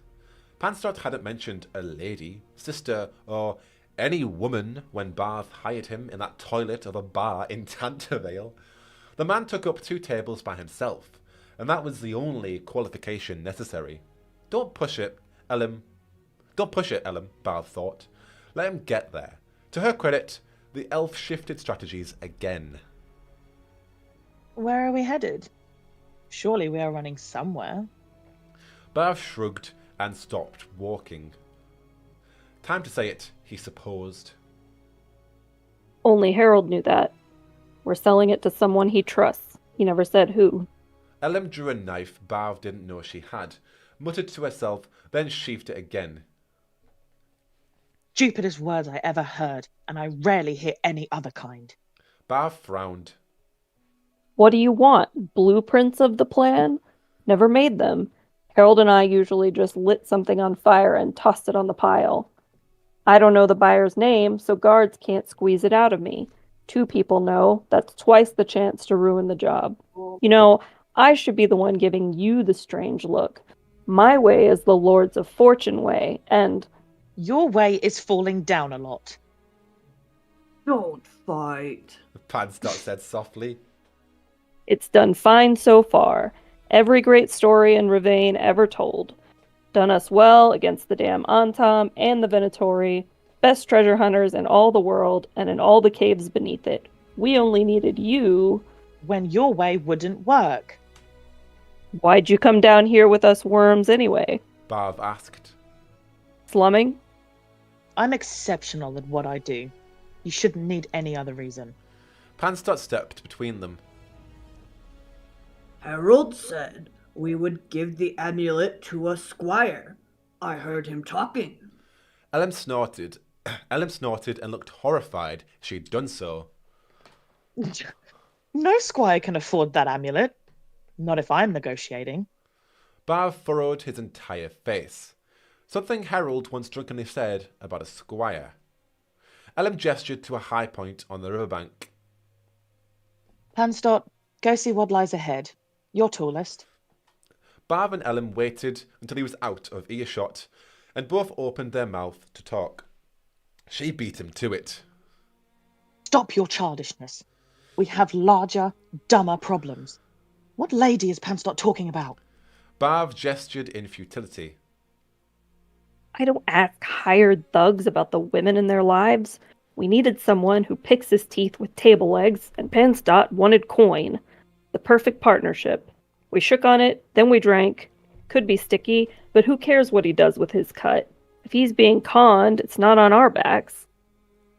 Panstott had a hammer when we snuck into the Grand Tourney. Now he carries a bright shining sword across his back. Where did he get it?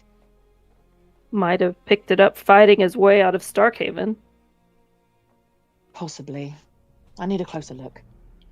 Just don't piss him off until we can avoid him stepping on us. Perhaps you fear him. Ellen pushed stray hairs behind her pointed ear. I'm full of surprises. Come, we must move, even without a direction. Each step he took, with no sign of their trackers, made Barv feel lighter. If he closed his eyes, this could be a walk with his daughters in the wilds, near their Ravane home. He could hear them racing through the scattered leaves, bouncing off each other and laughing loud enough to be heard in Ferelden. Clumsy as drunks they all were, even still, looks from their mother and feet from their father. Wasn't the same without the smell of salt though. Barv's farm was on the Ravane coast, and his daughters were never more than a day's walk from the ocean. He'd never seen them without salt in his nose. Without it, the memory was never enough. He swallowed down the worry that thoughts of his daughters often brought up his throat.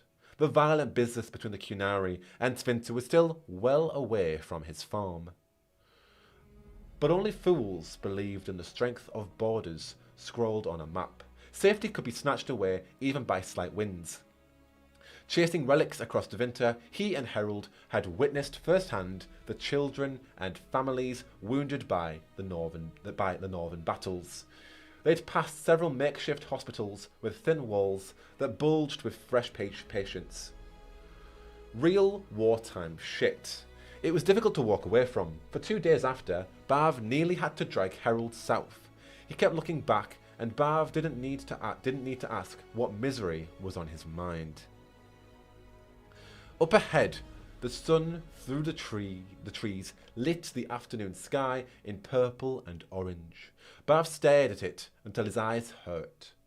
Once retired, he would miss many things about the Lord of Fortune's life, but sunsets from all over the world toppled the list. Ellen fell in beside Panstott. Want to hear something fun? He nodded like he'd been bored fleeing for his life. My name is Dora Brown, born and raised for Eldon Strong. Panstott threw his massive arms in the air with delight as her accent changed. He leaned closer to hear as though it would help him understand her how she did it.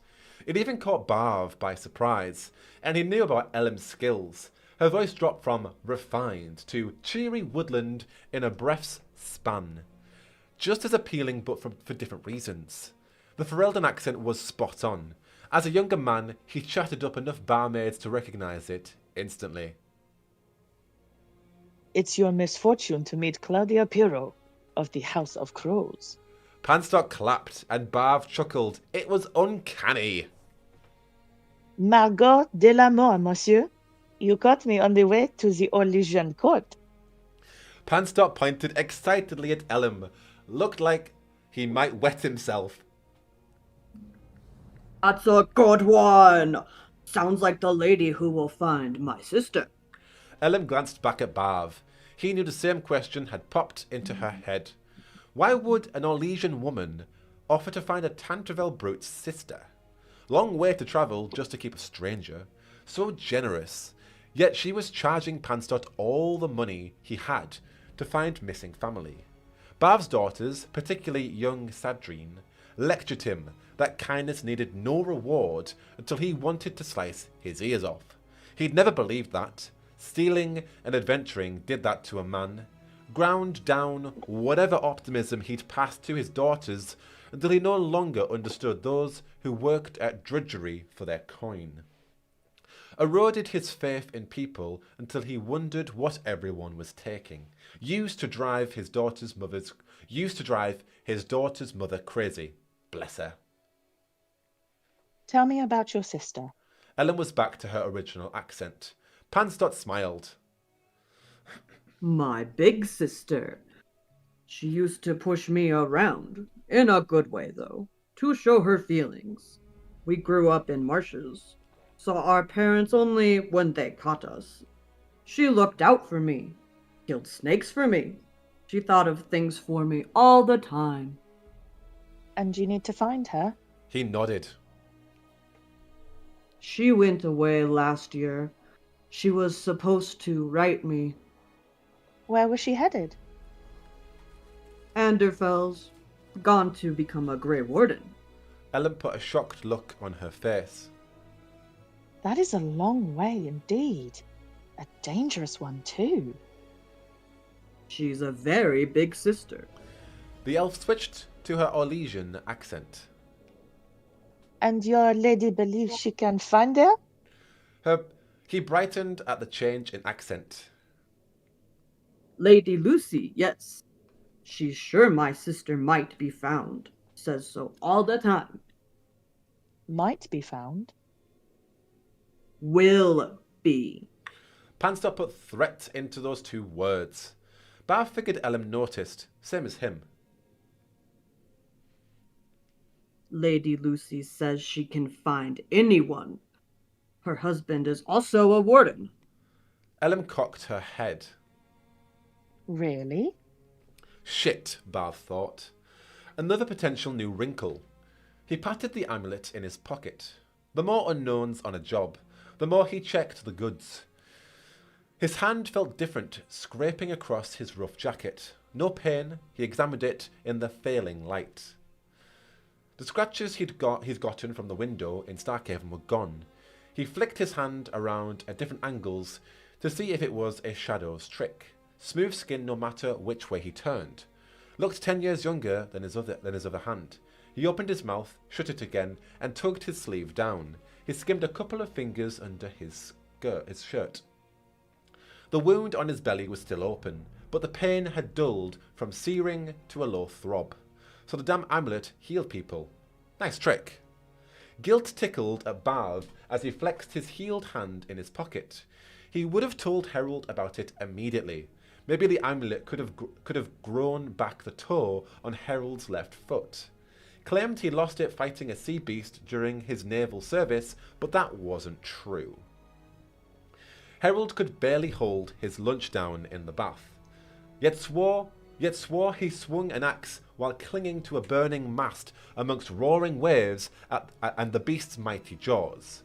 Barv once watched an hour-long reenactment in a ravine bar, and Herold was so drunk he called the story's hero the Admiral, because he forgot he was supposed to be him. Herold would have hated being in this position, at job's end. He liked to tie off the stumps and move on. His preferred method was to be halfway through the celebration, hangover by now.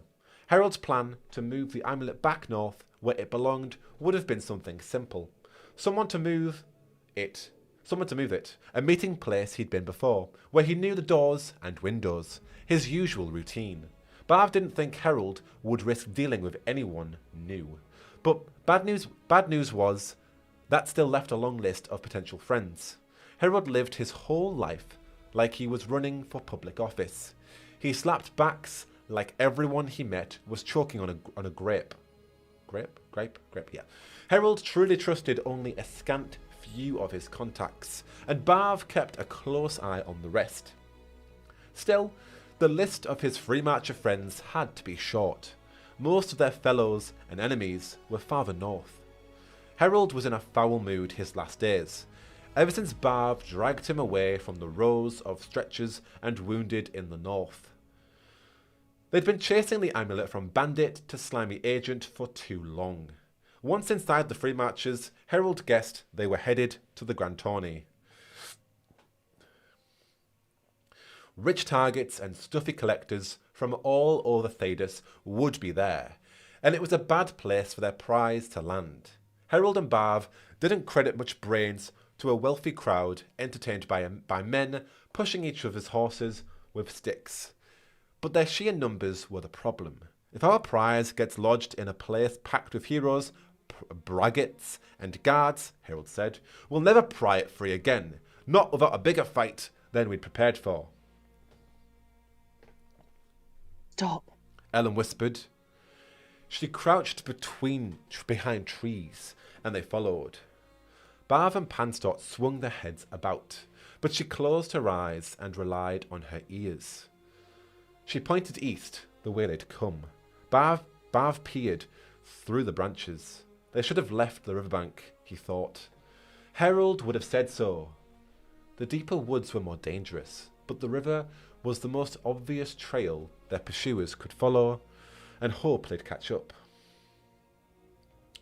Maybe they should have tried to reach the village bar he and Herold drank in on their way to Starkhaven.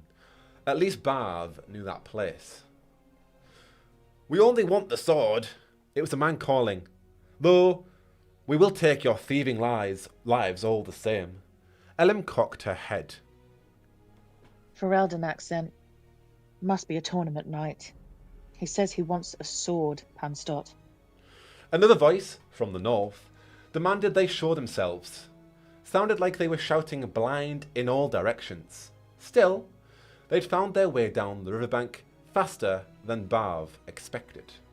It was possible the shouters were distractions, while quieter trackers crept closer.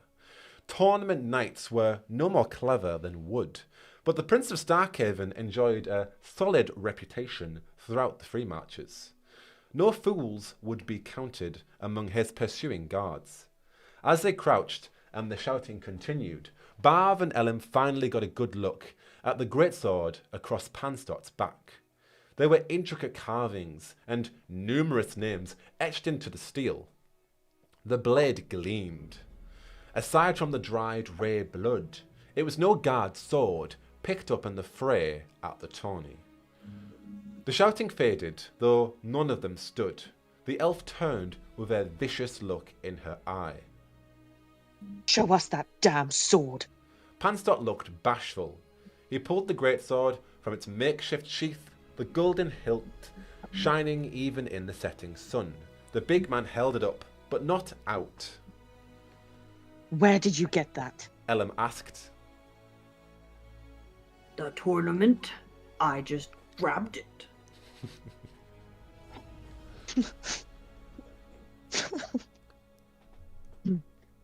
That's why the whole place came after us. Your clumsy theft. Could have been you. The elf looked offended. I assure you it was not. Elam reached for the sword, and Panstot's face changed from doughy to sharp. He made a low, guttural sound and shuffled back. He no longer held the sword lightly.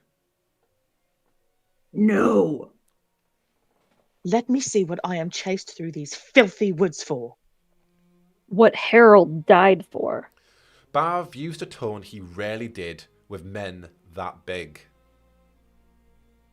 Never. Even Panstot's voice was different. It's what Lady Lucy wants. It's not yours. You got your thing. I got mine. All square.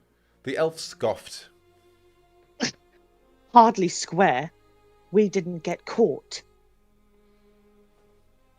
I didn't know people would see. Panstot put a second hand on the blade's handle. Give me the sword. Elam stepped forward and moved one hand to the back of her head. Panstot growled and charged with his shoulder, sending Emmeling hurtling into Barv. They tumbled to the ground in a tangle. Barv snatched his hand away before it was crushed by Panstot's thick boots. He charged noisily ahead of them. Move your old leg. Elam snapped as she leapt to her feet. She was quick, but Barv managed to lurch forward and grab her ankle. She swung to the ground, rolled, and glared at him. That sword gets us out of this alive. Barv pointed upward where an arrow still quivered in the tree above her. A red Starkhaven tail, emblem of the Veil family.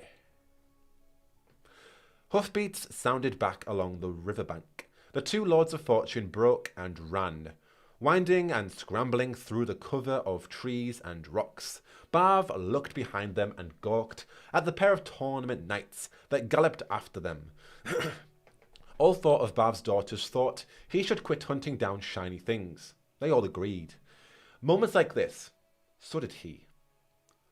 Barv made it to the trees, zagging between them best he could, slamming off one rough trunk to the next. He heard one set of hoofbeats behind him. Barv swore the animal's snorts were close enough to part his hair. Desperate, Barv lunged over the nearest rock, rolling and scraping himself clean as he went. The knight's horses reared and swerved in an attempt to follow. The animal's front hooves kicked into the air and it fell over, the rider disappearing between his horse's flank and the rock with a thin wail. The Lord of Fortune watched as the horse scrambled to its feet, riderless, and charged away to the river, still draped in its bright tournament finery. Ahead, the second mounted knight tried to run Panstot down. He turned, more sharply than a man that big should have been able to, and slashed his stolen sword at the oncoming horse's neck. The animal screamed, then fell under a red fan of blood. Barv heard the knight's leg break beneath the animal's weight as they fell. Then Panstot took a long stride and stomped on the archer's head, hard enough that Barv didn't need to hear anything at all. Panstot glared at Barv, but turned and ran through the woods. Barv scampered to the knight crushed by his horse and kneeled beside him. A groan came from him inside the helmet. Barv lifted the faceplate to see the knight's head was almost intact. Can you hear me? The knight nodded. Whose sword is that? Why are you chasing us for it? No one's. The knight's voice gurgled. Everyone's. Celebrate. Elim kneeled beside them. Will he live? I'm not a healer, but Bav pressed on the knight's chest plate, and blood oozed from the seams. no. How many of you idiots are chasing us? Elim asked. Many. The knight's teeth were red and shining. Why? Bav asked. What's the big deal about a sword? Celebrate. The night was fading. The names. Damn. Elim said. Bav looked up with a question on his face, and when he looked back down, the knight was dead. His eyes open and fixed. Bav shut the faceplate and pushed himself up. He wasn't as tired as he should have been. Wasn't as sour in as many places he should have been. He say something I missed? Celebrate. Elim said. He was talking about the celebrant, the great sword Pansdot ran off with. It's a legendary blade, awarded to the winner of the tourney held every 1,000 days. A long tradition for free marches. Shit! I mean, the damn thing was on a pedestal where hundreds could see, and he still swiped it. And the names? More tradition. The name of each winner is inscribed on the blade. You know your grand tourney history. It's a good place to steal. Like a buffet. Well, not anymore. Can't show my face there again, no matter the voice that comes with it. They will not stop chasing us for that blade, Bav. And if they find us without it... Elim looked at the broken branches and trampled grass that marked Pansdot's escape. We need that sword. Bav grabbed a mace from Knight Pansdot, from the knight Pansdot killed, then went through the saddlebags strapped to the fallen horse. Coins rattled, and he raised his eyebrows at Elim. She shook her head and pointed at the long dagger on the knight's hip. Bav unbuckled the belt and passed it to her. He took the knight's canteen, then stood. They walked. Big guy was headed in this direction when we met him, and he's just as determined now. Bav said. He's got a place in mind. Elim nodded. There are villages ahead. His Lady Lucy waits in one of them. The smart choice is to wait until the heat dies down before collecting a prize, but that means trusting Pansdot to make decisions on his own. She made a dismissive noise. I'd bet all the jewels in Thadus his sister is either dead or a Grey Warden by now, lost to her brother either way. The moment this lady has the celebrant, poof, she is gone. And we'll be wanted across Thadus for the rest of our lives. Having his name attached to an infamous theft like this was a millstone around Bav's neck and a possible blade to his daughter's throats. Vengeful knights would always strive to claim acts of heroic bravery, and recovering the celebrant was a gleaming one, a way to leech tawny glory without even winning. No one knew who Pansdot had talked to, who knew what he might blurt out a year from now. Bav couldn't let this follow him home. A retirement looking over his shoulder was no future at all. It wasn't a very successful last adventure, he supposed. A lost friend and imminent capture was a rough price for any artifact. He'd survived nearly 4 decades of capers now. Started when he had sprouts for hair on his chest, when he assumed he knew the world better. Shit! He'd stepped foot all over Thadus and barely understood the place any deeper for it. It was a beautiful, terrifying land that surprised him all his life. But he stopped trying to find a reason to keep going long ago. It was enough that the world stood itself up. He no longer cared how. Herold would have tried to cheer him up. This is nothing, he would have said. Just a mishap compared to getting chased by the sandy howler. A light day after recovering the ever-burning staff of red tongues. They'd lost 4 eyebrows and 2 beards between them on that one. A dozen other times, Bav's only hope had come from Herold. He'd been ridiculously confident every damn time. Think we'll make it out of this? Bav asked. I will. Elim said. She adjusted her pinned hair. Panstot was easy to track. They were gaining. Bav noticed. The grassy idiot stomped down was still fighting its way back up. Still, they nearly lost the sun by the time Panstot stopped and faced them. Made his meeting, it looked like. Bav raised his mace as he and Elim strode into the clearing. Like their name was on the title. The place was well sheltered by a slope on one side and a creek on another. Thick brush above. Only a few minutes of running to hide in the nearest village if things went sour. Panstot's lady picked her place as well. Panstot faced them with the celebrant in both hands. A woman with fiery hair and a black mourning dress stood beside him and sneered. It was a good one too. Elim sneered back. Hers was better. Well, our useful fools. The woman said in an Orlesian accent. You two lack the proper grace to die and let us be. I have what is mine. You have stolen your trinket. May we never see each other again. Bav and Elim put a few strides between them so Panstot couldn't get both one swing. That sword will hang over all our necks. The elf said. I have no wish to be famous. I will not be denied my family's rewards by 2 thieves. Lords. Elim corrected. Lords of fortune. Bav studied the woman as she and Elim verbally sparred. She was lighter on one foot than the other, prepared to duck behind Panstot in a moment. She was a tall woman, only a haircut shorter than Elim, with a dress Bav thought cost more than his house. The woman was calm in a tense situation, but what could she want with a greatsword too heavy for her to swing? Helping Pansot find his sister. Bav said, friendlier than Elim. Mighty generous of you. The lady's eyes flicked between the Lords of Fortune, then to Panstot.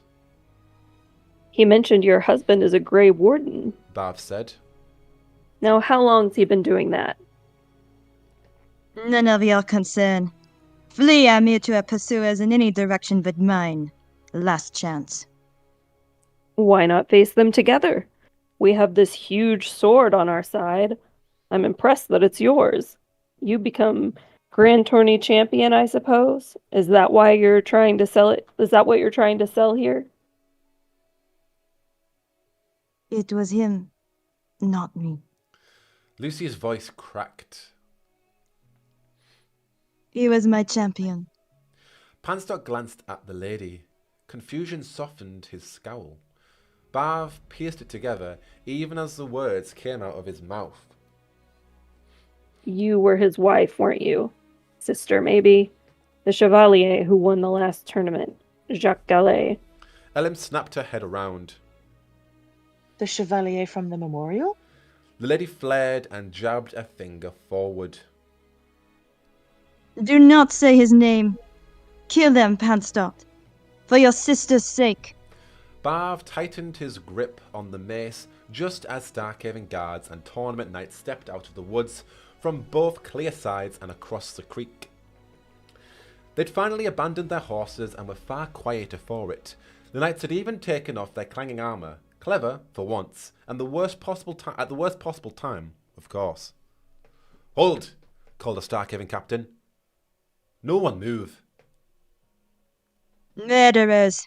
The lady yelled. All of you. You are no knights. "My word," the Starkhaven captain said. "Is that Lucy Gallius, wife of departed Jacques? We met at the tournament after the bereavement ceremony 2 days ago. Why ever does this Tony widow accuse us?" She stayed near Panstot. Your tournament is a fraud. Your knights are cowards. My Jacques, Chevalier and hero, earned this sword, and none bested him. The spoils remain his, and no dreadful murder in the dark changes that. The knight scoffed incredulously. One snickered. The captain silenced them with a wave of his hand. I've never heard mention of foulness in your husband's regrettable passing. Even if there were, your choice to steal the celebrant is unacceptable. Guards and knights have died today. Lucy Gallus hissed at the captain. You assist cheaters and killers, sir. Worst job I ever took. Ellen said. 2 knights stood behind her, swords drawn. Panstar gestured at Ellen. They stole 2. Took a big ruby thing from the tournament. You're tattling now? Ellen asked. The captain wavered at the news, and Bav beamed at their theft, having gone unnoticed. Ellen's skills were worth every insult she hurled his way. He saw the elf smile. For all they knew, their efforts might still be undiscovered at the tournament's grounds. But Panstott had ruined that now. What does this brute speak of? The captain asked. An amulet we stole. Ellen said casually. Big as my fist. Red as the morning sun. We pinched it before this man-child grabbed the sword for his Orlesian lady because she simply cannot get over her husband's death. Priceless, really. Worth far more than your contest trinket. This dwarf has chased it half across the world. His friend died for it. I almost died for it. Cram your puny sword. Bav grit his teeth.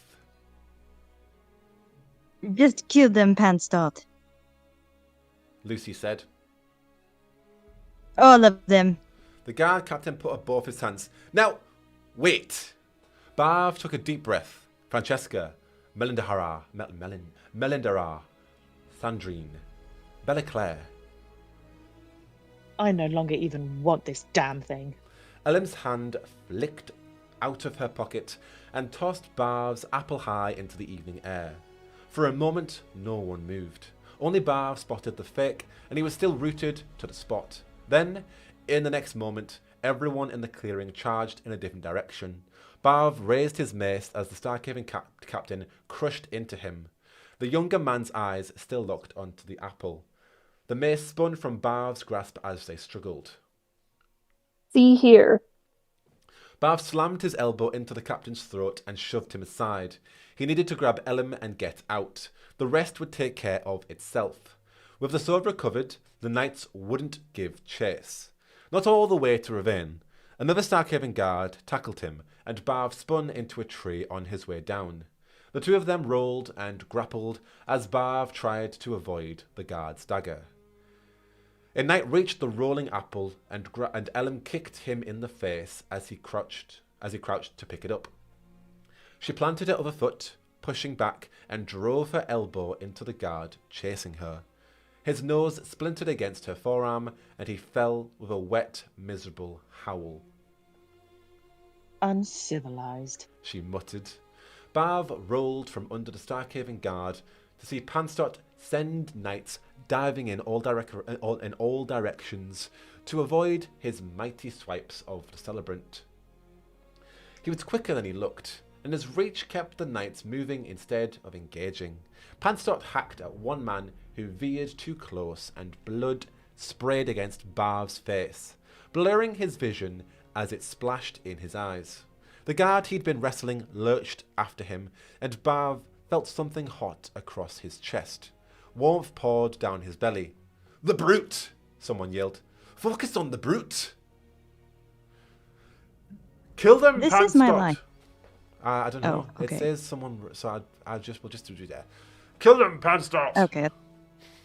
Bav rolled over, and the world rolled with him. The treetops above him spun until the dim sky was a perfect circle. His breaths gurgled through his shirt, and he gripped the amulet tightly in his pocket. Ellen screamed, and he lifted his head. His mouth opened, but no sound came out. Panstott held Ellen, feet off the ground, with one hand around her throat and sword deep into her side with the celebrant. She screamed and kicked. His face was like a sad little boy's. Ellen pulled out her long hairpin and slammed the point of it up under Panstot's chin. The big man's teeth clacked together as his mouth was pinned shut, biting off most his tongue. Ellen kept going, pushing as high as she could until his eyes rolled and he went limp. The celebrant dropped beside them. They both collapsed to the ground. In the sudden silence, Barb listened to the guards pick themselves up and tend to their wounded. "Collect the sword," the captain said. "Bind the widow's hand." "The thieves, Captain?" The captain clucked disgustingly as he considered the question. "Leave them to die. It will be enough struggle getting on... It will be enough struggle getting our own wounded back to Starkhaven." As the guards left, Barv lay still and wondered how much blood he'd put on the forest floor. Once they were gone, he got to his knees. Ellen was on her back, propped on by both elbows. Neither mentioned how much the other was bleeding. The whole clearing was tilted, the trees at weird angles. "This is a real shit job," he told Ellen. Worst I ever took. Red spilled down her chin. I would have liked to know what that damn amulet does, besides look pretty. Barv opened his mouth. Francesca, Melindara, Sandrine, Belaclar. They all agreed and closed it again. Ellen's elbows gave out and she lay back. The world spun and Barv felt the ground against his face. The moon was high when Barv woke again. He gasped the cold air and could see his breath against the stars. He jolted upright and grabbed at his shirt. His wounds were closed, already healed to crooked purple welts across his chest. He yanked the amulet from his pocket and stumbled through the grass to Ellen. He pulled open her coat.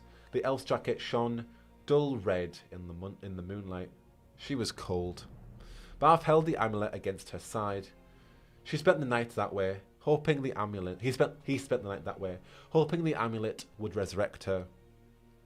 When his fingers went frigid and numb, he sat down and held the amulet against her body with his back. He thought about what he'd kept from Ellen, about the makeshift hospitals in the north, and how Herold stared at the wounded until Barv dragged him away.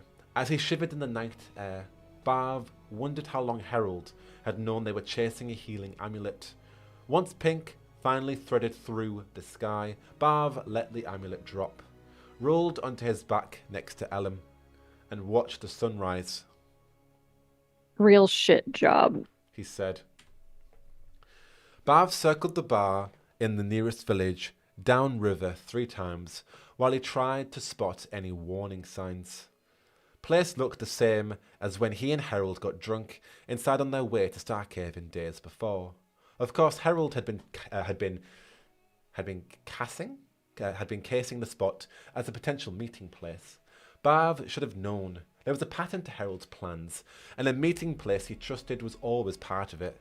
Barv was certain he'd figured this plan out, even the twist his friend kept to himself.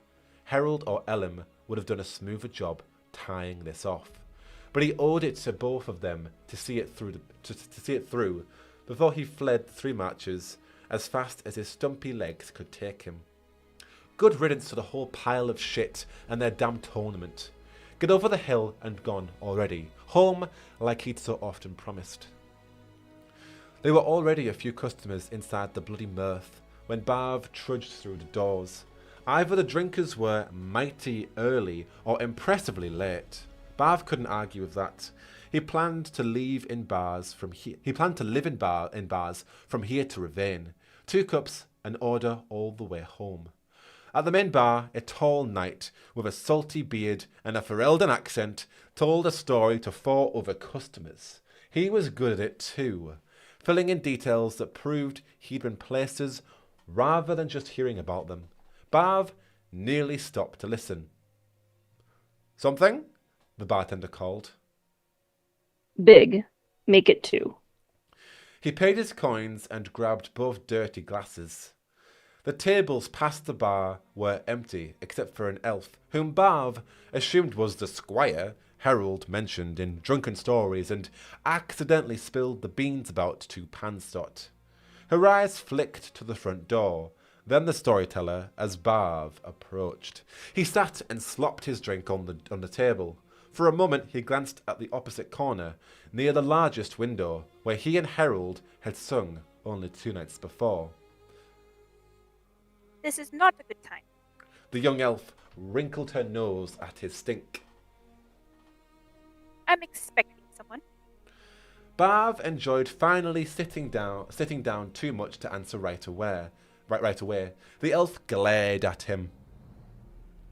I am trying to be polite. I am not interested in you or your drink. Good, because neither's on offer. These are both mine. You know, Herold said you were kind. He raised his glass and drank an astonishing amount in one mouthful. Her surprise showed. Barv? Vea, nice to meet you. Herold? Barv looked down with a solemn nod. Via closed her eyes. She let him take another few swallows before she spoke again. He talked about you a lot. Said you were the same kind of stupid he was. Barv nodded. It's the kind that's the most fun. He talked about you too a bit. She sighed. He wasn't supposed to talk about me at all. Telling that man's secrets was like riding them on your horse and slapping it on the arse. Barv chuckled. So that's whom Herold had stolen that expression from. Did he tell you our arrangement? Barv wiped his mouth on his sleeve. I figured enough of it out, I reckon. Enough to know that when I slide this amulet across the table, no money's coming back in the other direction. Vaya nodded. He contacted me and said a job of his had turned into a charity run. Asked me to bring the amulet back north with me to Tevinter. The chaos there has left many in despair. A lot of families torn up. He said you'd understand. I should have known those makeshift hospitals got to him. Soft-hearted little shit. She smiled. He talked the same way about you. Barv handed her the amulet he'd wrapped in sackcloth. Hold it yourself the entire way. Keep it close.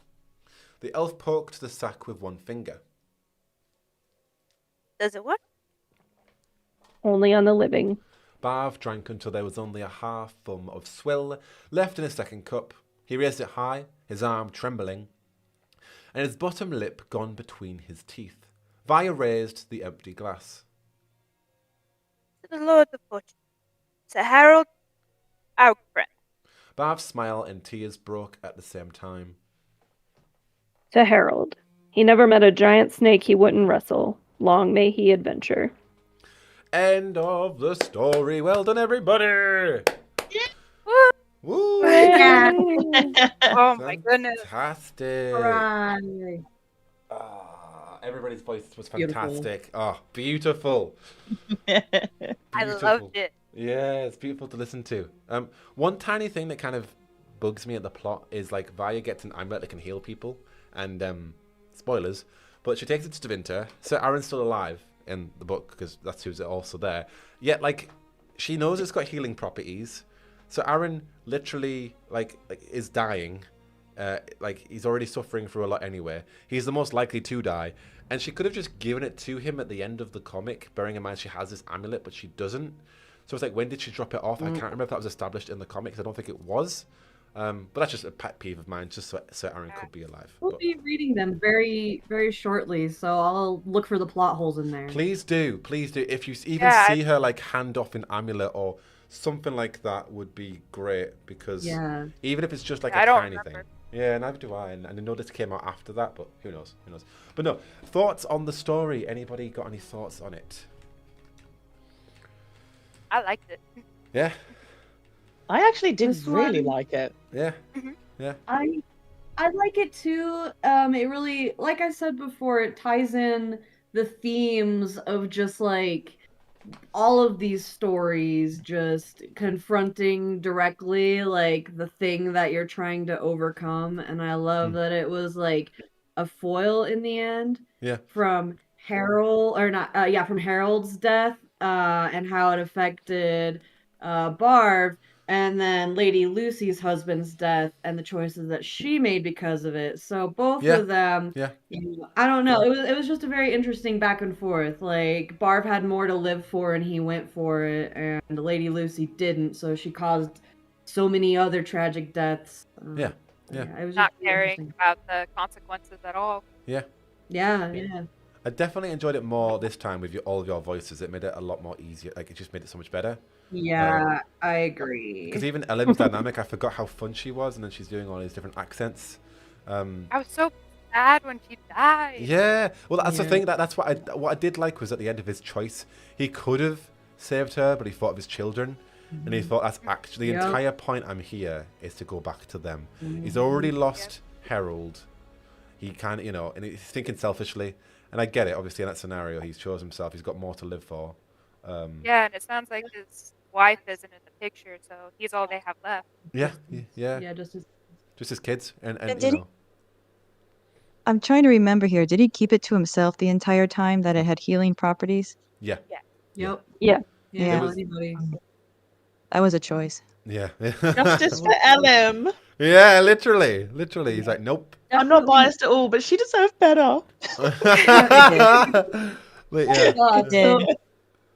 Just funny story. When I was skimming through to figure out, like, okay, I can do this character, I saw the mentions of, childlike and things like that, linking to Panstott. I thought I was gonna be voicing an actual child, and instead the voice was a man child, and my vocal cords hurt. Your interpretation of that was amazing. That was a brilliant interpretation. You did a good job. Because when I read it was originally, wonderful. it was just like a goofy little voice, but yours was fantastic. Thank you. That was so good. At first, when I was reading it myself, I gave him a very sophisticated, and then I realized, no, he's a man-child, so I had to go back and reread it. I was like, that just didn't fit. That's the thing, his voice sounds quite like, oh, okay. But then it's like, oh no, he's a big man-child who stole a sword. Because Exactly. Like he's intimidating, but he don't have much going on. Out there. No. Actually, very sad, isn't it? Like, he's It obviously is. very easy to take advantage of. Yeah. And Manipulated, and and he thought he was yeah. going to see his sister, not I don't know. realizing he's dead. Yeah, That's she kind of did. one of the things I took issue with this story was portraying, like, someone with learning disabilities or, a more simple person. They're not always violent people. Hello. So that kind of like drew into some negative stereotypes for me. Yeah. But I was like the poor guy. Yeah. He's not violent, but honestly, that's how I feel about Sandal. Yeah. So I just kind of Someone ignore that. convinced him to he would do what he needed to for the things he thought he was right. Like, Yeah. oh, Yeah. I will say that this is the only story I don't have notes for, and that's because it feels, I would say, the most disconnected from the rest. Yeah. In terms that it doesn't feel like it ties into the main thread or the plot, other than introducing more Lords of Fortune. So it almost feels, kind of like a filler story almost. Yeah. I would say taken filler. right in it. Definitely the impression. Filler fits it. Definitely. Like, although Definitely my we're seeing a least story in Starkhaven finally, we're getting a bit That's of nice. that. It still is very much just, right, what area of lore haven't we explored? What haven't we done? How can we in some way relate it to the next game? Well, we haven't done Starkhaven. Let's do Starkhaven. Let's do Lords of Fortune as a new faction. And we can explore a bit of that dynamic. But besides that, it doesn't, like, all the books we've read have added something. They've got us excited. They've added characters, plot beats. They've also set up something for the future. This one doesn't set anything up. Yeah. It sets I up feel like, Vaya like, getting an amulet, which I thought when I'm reading this, because this came out in 2020 and Blue River's coming out at the same time. We were thinking it's going to set up Dark Fortress, but it's gone nowhere. So Vaya's got the amulet. Now, if that isn't in the Veilguard, then that has just been a waste of a story or a waste of an ending. Right, you've given it to feel Vaya. like- Where's it going to go? Is she going to have it, please? And Lady Lucy getting arrested. Yeah. So that just feels like it's just left really open. Yeah. Yeah. It made me. Okay, I could be massively reaching here, okay, but I couldn't help but feel like, so with Lady Lucy, Yeah. and the fact that I guess the main point of this is just to show like what kind of destruction you can cause, or the lives that you can put at risk if you are not able to let go of something in your past. You cannot accept it. You know, and the sword belonged to her husband, so she felt this ownership, this claim of it, and it was hers, and she needed to get it back. But look what happened by from her selfish actions. And it kind of just made me start thinking off about Solus a little bit, and how he is so hell-bent. He cannot let go of the past, but look at everything that is happening as a result of his actions, because he will not move on. He cannot let go. Yeah. Like I It's a said, little bit of a that's stretch the maybe, theme. but yeah. That's the theme, though, of every single short story in Tevinter Nights so far, is it directly parallels like the things that we've seen in Solus's storyline, and like how do regular people like make those choices, and how do regular people like use the little things that they bring with them from the past and confront the things that are going on now. And like every single time, that's the theme of the story, and I love it. Well, and that's going to be a big like theme in Veilguard, and like this is I don't think this is really a spoiler, but they've said that like regret is a big like I mean even the callback hinted at regret, didn't it, with the regret demon in itself. It's like Solus has regret, you know, that has manifested into a demon. It was that much. So yeah, it's definitely a core theme of the Veilguard. It feels like it's almost building up to basically force everybody to confront, are you willing or are you able to let things go? Yeah. Yep. Yeah. So I need to pop off and head to work, but it was so great reading with everyone. Thank you so much, Waxy. Appreciate Oh, you were so it. great. You're amazing. Thank you. I had fun with Rasan. I'm gonna carry her energy with me. Bring it into work. Energy go. Take it into work. We love you, muscle mommy.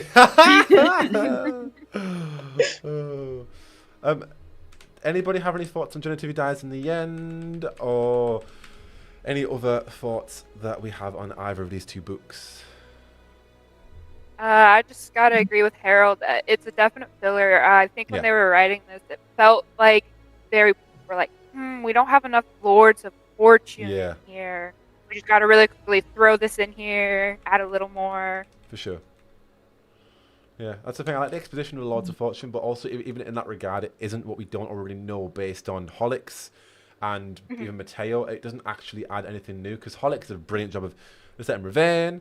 They have this treasure hunting thing that they can disguise. They have disguises. I think the only thing Elim adds is that she can change voices, and that kind of also alludes to how Lords of Fortunes can completely change their disguises, or the kind of aspect they have going, where they're really good at sabotage and stuff like that. But besides that, it doesn't really add more to the lore of what Lords of Fortunes are, besides just showing us Herold and Elim stealing an object in Starkhaven.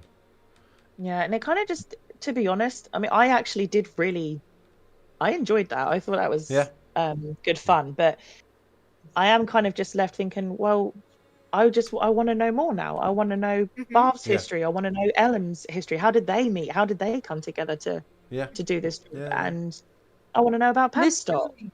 It did feel, in terms of, I guess you could say, it did feel a bit more personal than the others as well. Because I think they had to lean into more of the personal stories of our three heroes. Because each of them kind of, except I don't know if Elim did so much, but the other two, Panstot and Barv, really kind of dug into their past. Yeah. Especially with the Panstot's sister and Barv's daughters, you really got to know a lot about them. Yeah. And it's interesting that Barv keeps going down this path, even though because he's all that's left for his kids. He's always still thinking about him. Yeah. To put himself in harm's way. Yeah. Like an addiction almost. I mean, I agree, but also to be like his kids are adults, so there is that. Oh, okay. I didn't know they were adults. Yeah, he's older. Yeah, but they want him to stop. They've tell- and yeah. he's, Right, he's I know. I'm just saying it's not like like, he's leaving kids like alone. I am excited for next week. Yes. That's all I have to say. Next week is an Old Crow's Old Trick, which I think there's like 3 or 4 characters in that one. But then it is 8 Little Talons, which has, let me tell you how many characters it has. It has a lot of characters. I have wrote them all down in preparation already because of the amount of characters. I will tell you in 2 seconds. Let me open up my tabs. One thing this story did, though, was introduce a new monster. Oh yeah, That's the Stingray. Fowler, which we've now actually seen in the game, I believe. I think it's a Darkspawn, or have we mentioned it? I believe it's been mentioned. A Gloom Howler. And then it got killed off really quickly. A Gloom Howler Yeah.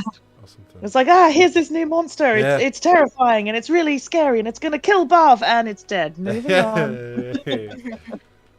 Just another Tuesday. Gone as soon as it came.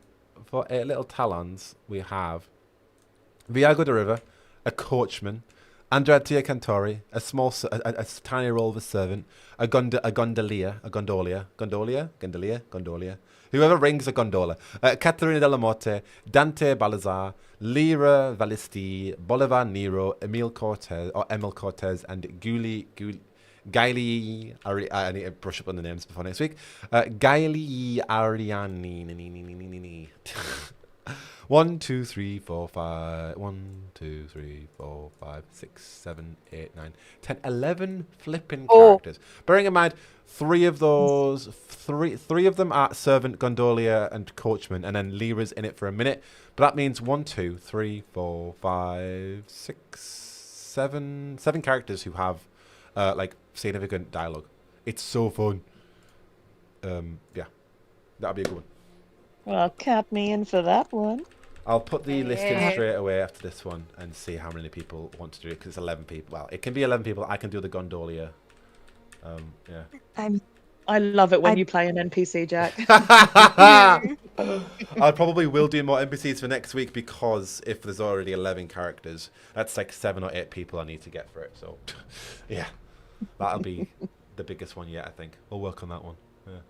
I'm hoping I can jump in on next week. It'll be the last week I'll be able to participate. Yeah, well, yeah. Jack. I'll throw it in. I think we said that you might do under a tier of Viagra. I can't remember. So, Ooh. yeah. I'll throw it in the chat, and we can have people go for that one. I don't want to butcher any more accents, to be honest. Emily, your French accent was so good. So nice. That was not. That was. I could not look at the chat. No, that will scar me for the rest. You did far better than. Yeah, you were amazing. I saw lots of really nice comments about the accents that we were all doing. They said they loved them. People loved it. No, the southern one is not what I'm afraid of. The people loved it. The people loved it. They did. When I was highlighting one of my lines before today, and I saw that I was going to have to attempt some kind of Italian or Spanish for a crow, and then to do Orlesian as well, I was just like, shit. Shit. Original though. I was like, I have to go after really that. good. I have to go after that. What the hell am I gonna do? Literally, I muted myself and practiced some French. I had to. You know. Well, you started like a natural. You did, honestly. Yeah, you really did. You did. You killed fantastic. Next week it's all Very Antivan crows. It's all Italian accents. Antiva. Antivan, and I will be the coachman and the gondolia. I don't know how you say it. Gondola. Jackdaw, the gondola. Yes. I'm going to find out what the gondolia says. Mamma mia. The gondolia says.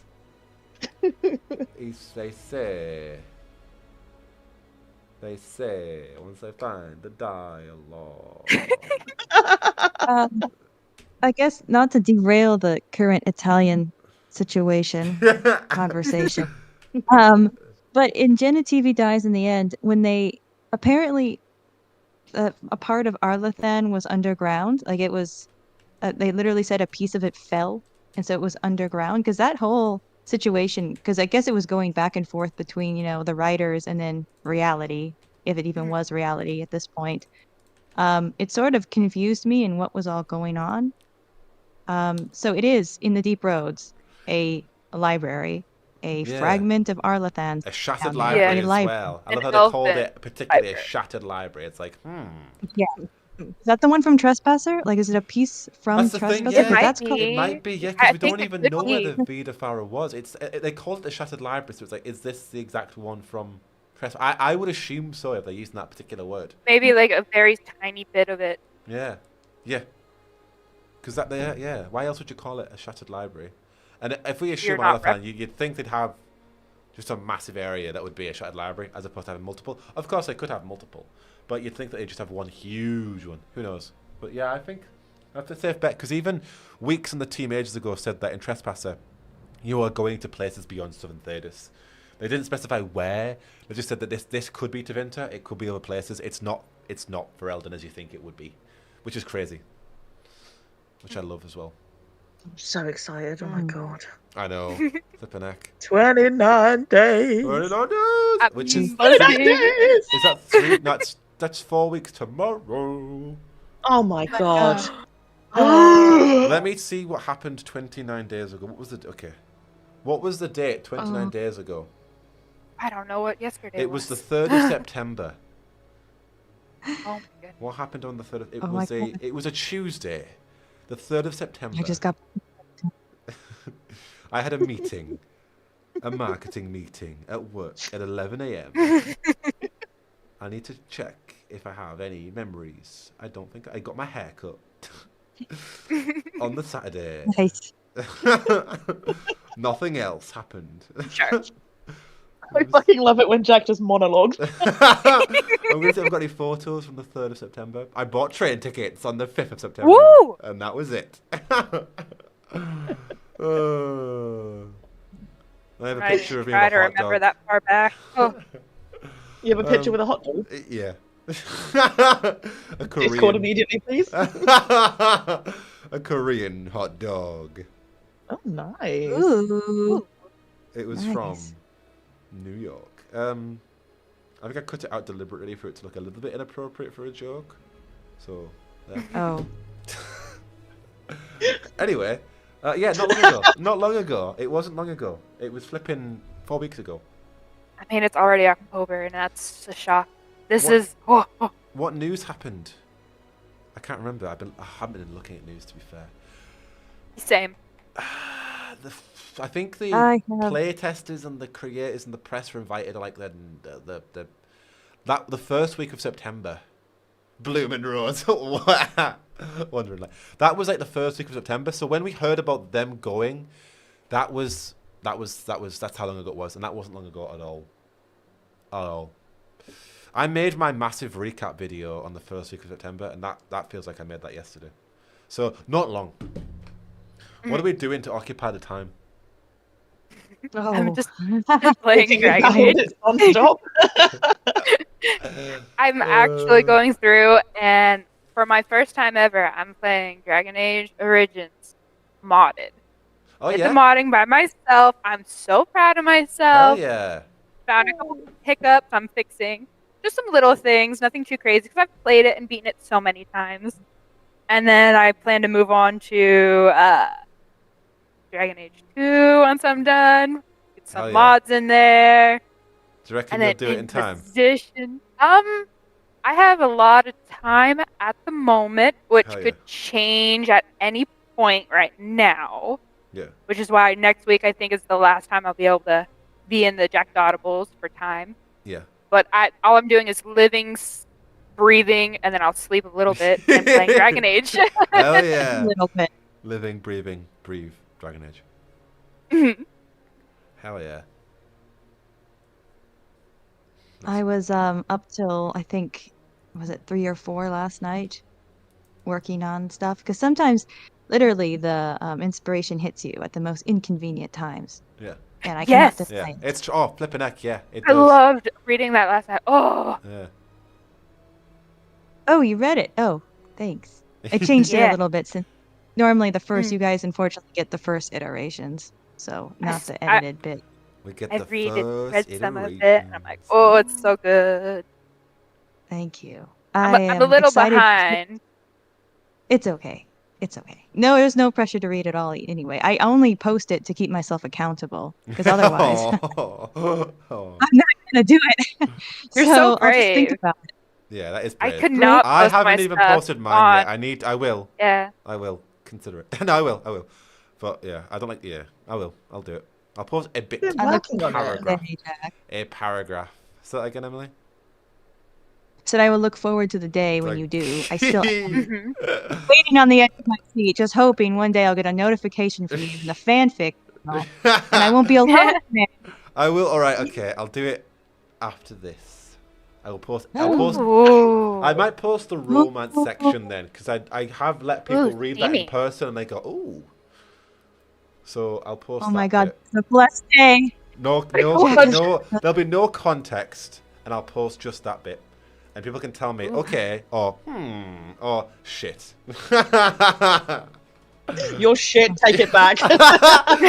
No. Leave server. Crap. Leave your own damn server. yeah. Get out of this channel. Don't come back. And then Never Steve. Oh, You're jeez. being very ousted. No, I'm only being critical. You've been writing it for a long time, though, right? Yeah. Yeah. But I have like what is it when you like you do something in bulk and you don't stop doing it and then you forget about it and don't do it for another year. Oh, that's So like me. the Sims 4. Like the hyperfixated of I'm gonna do this in 1 month and then I'm gonna do so much of it, but then I don't make any videos. I don't. It's finding that balance of I will do something and do all of it, but then I also sacrifice something else. So when I wrote it for ages, to be fair, it was a quiet time in the fandom, but I wasn't making that much videos. I was doing 2 a month because I was spending so much time on that. So it comes at a cost, and I just can't balance it. It's just life. It is just. It's really understandable. I would love I to mean, say I can I only will write for an hour and I will not write after that and I will work on YouTube, but I can't. I get into it and I'm like, nah, I can't leave to do something else. It's hard. I get, I'll be like a couple days writing so much and like for a couple hours, and then my brain's mush, and I'm like, I need to step away, Yeah, play yeah, games, watch some shows or something, yeah. because you just hyper focus and like you're thinking so much of it, mush, and you're like, I need a break. Absolutely. And then Out being of the biggest curiosity, like, critic how many of yourself. words is it? Hmm? Jack's fic. I'm curious how many words it is. Oh, I'll tell you. Ooh. I'm not going to get up on the screen now. I'm not letting everybody else have a look at it. Chat, I'm sorry, Don't you give will them a not. sneak You peek. will not see. Oh.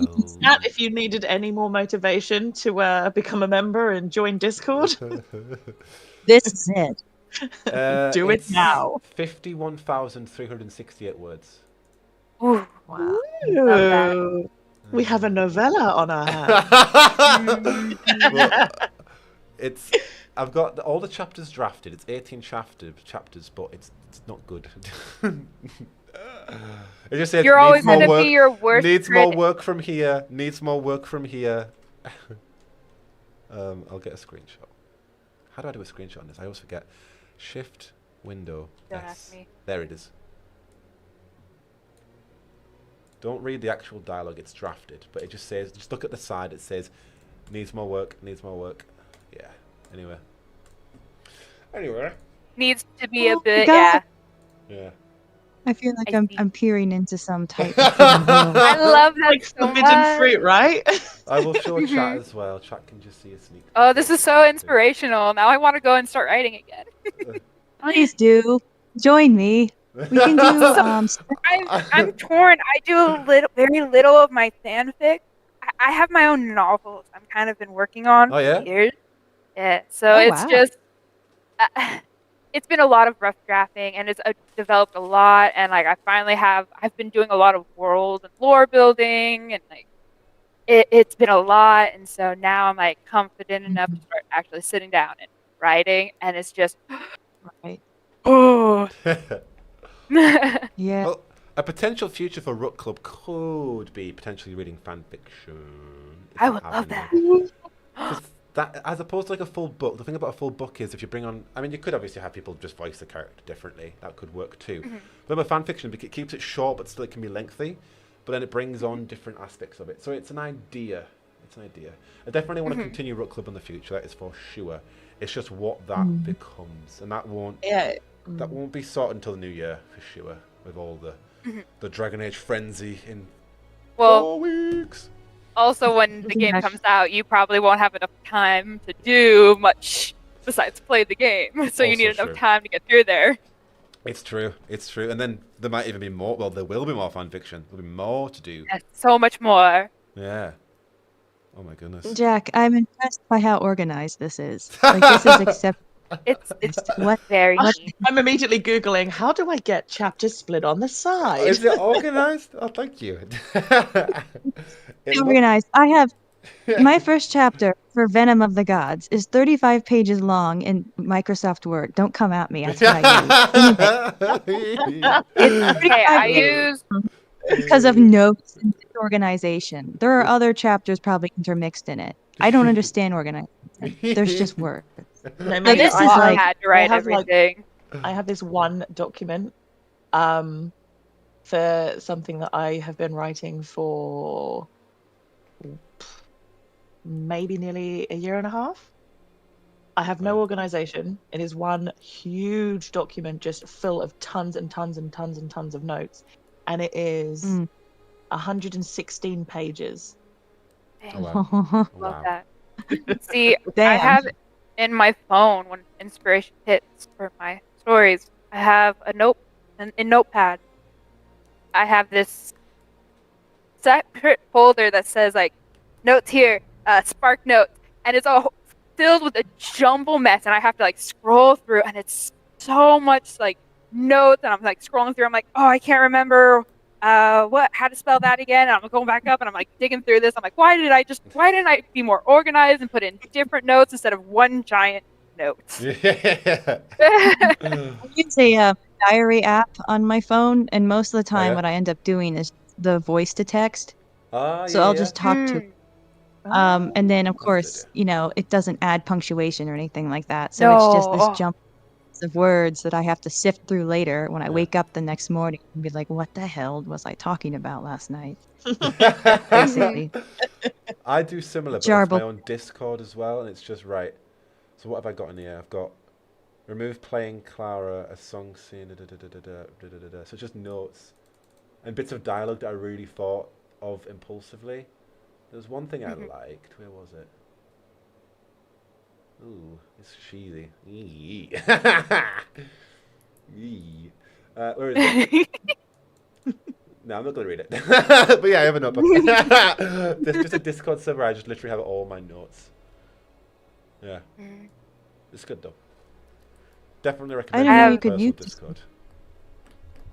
Oh, okay, I see. It's like just a server of just me in it. It's brilliant. Oh, really good idea. I'm not I have familiar a with this. journal that I'm trying to transfer some of more like yeah? my character and like races and like some character profiles into, Yeah. just so that it's a little clean and I can start slowly deleting things from my note. Yeah.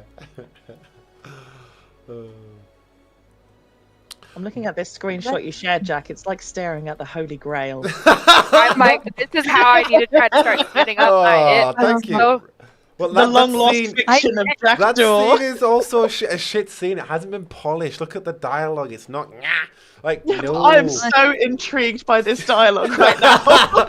It's supposed to love be it. funny at the same time. Hence why there's a naked guy that they found. Anyway, but Just because he was naked doesn't mean he's not capable of murdering someone. I'm like, tell me more.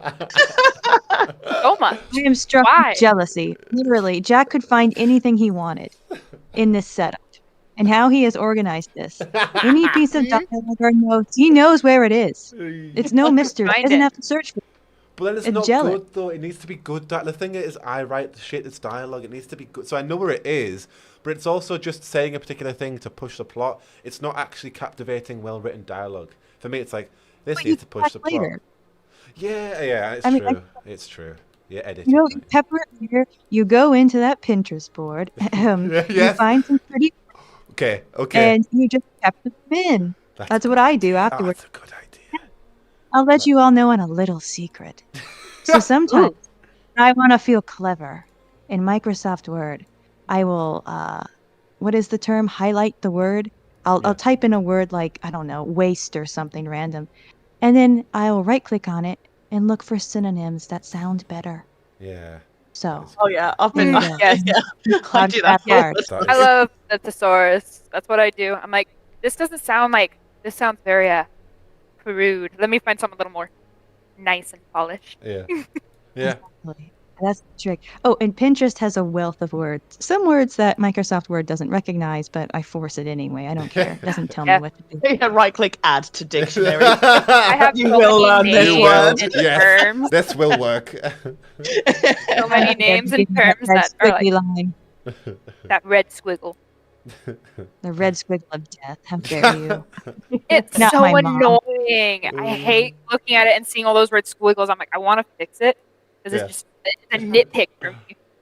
But I'm like, that's like, not they're what I real want words. you to change it to. I know they're not It's real. like I'm not going to argue with you, Microsoft Word. Like I'm not going to argue with you because Google says they're real. So you're wrong. You Yeah. know nothing, Microsoft Yeah. Word. Yeah. It's actually I am Pinterest. immune to real. your ways. There is, And sometimes there it's is no just- God here. Sometimes it's just fun to collect words. Like you go on Pinterest and you just find words. Yeah. You just find really cool words to use them for later. Like cute little snacks or almost like ingredients to a recipe. Seasoning. I Seasoning. find That's what something like, words are. ooh, that's so Oh, nice. I I have to like make a that. sentence with that in it. Yeah. Exactly. It becomes an addiction. And then you search for a place to use it relentlessly. And there's no greater satisfaction of finding the perfect little spot to nestle it in. That's the Okay, I'll next stop. process I need to do, though. That is legit. It's going through it all, rewriting it, and getting those nicer, more spot-on words. But I will share the romance scene of no context in it, because that is the scene I really wanted Yes. to perfect. We'll see. Yay! We'll see. So excited. See, I could never write a romance scene. Like I can allude to stuff, but I would never. It's Like, I don't not have the too confidence. graphic, but it's at least like, yeah, I'll let you read. It's A little it's like, schemy. It's like fade to black after like they've taken each other's clothes off. Yeah, I like that. Leaves it up to your imagination. I love it. I did let my smut friend read it the other week, and she really liked it. To be fair, I actually let people at work read it. They have no context because You're I so accidentally brave. told people that I'm writing a smut a book in like a team meeting slot. I can't remember why I mentioned that, but I kind of just let it out, and they went, as if you just told us that you're writing that smut. And then they were all like, okay, we need to read it now. And I was like, okay. I didn't let the men read it because I knew the men wouldn't appreciate it as much, because they just, like in terms of the men at work, they wouldn't have appreciated it as much. So I let one of the marketing managers read it, and she's like, yeah, it's really good, actually. I'm like, thank you. So it's a bit too wordy for me, but I like it. Just get to the nitty gritty, Yeah, Jack. just get to the point. But it was good. I don't care how long it took him to slowly unbutton her That's blouse. it. Yeah, just get it off. Take it off.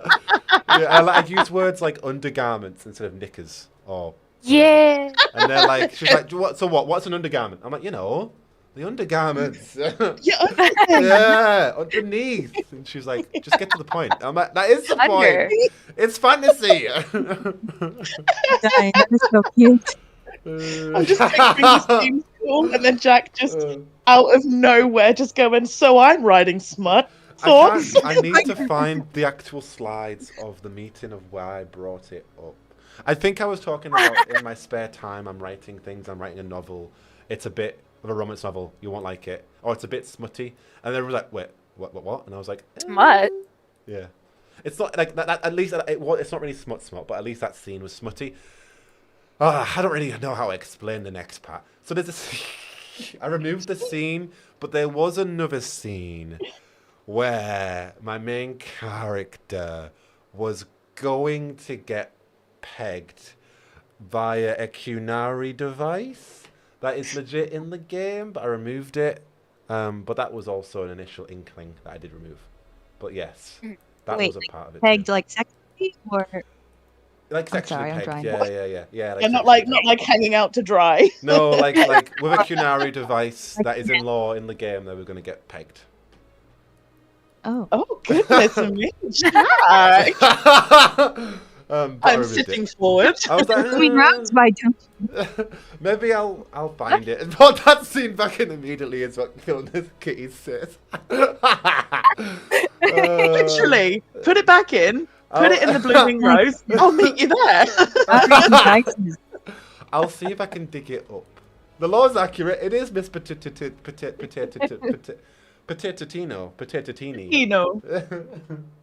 Potatino.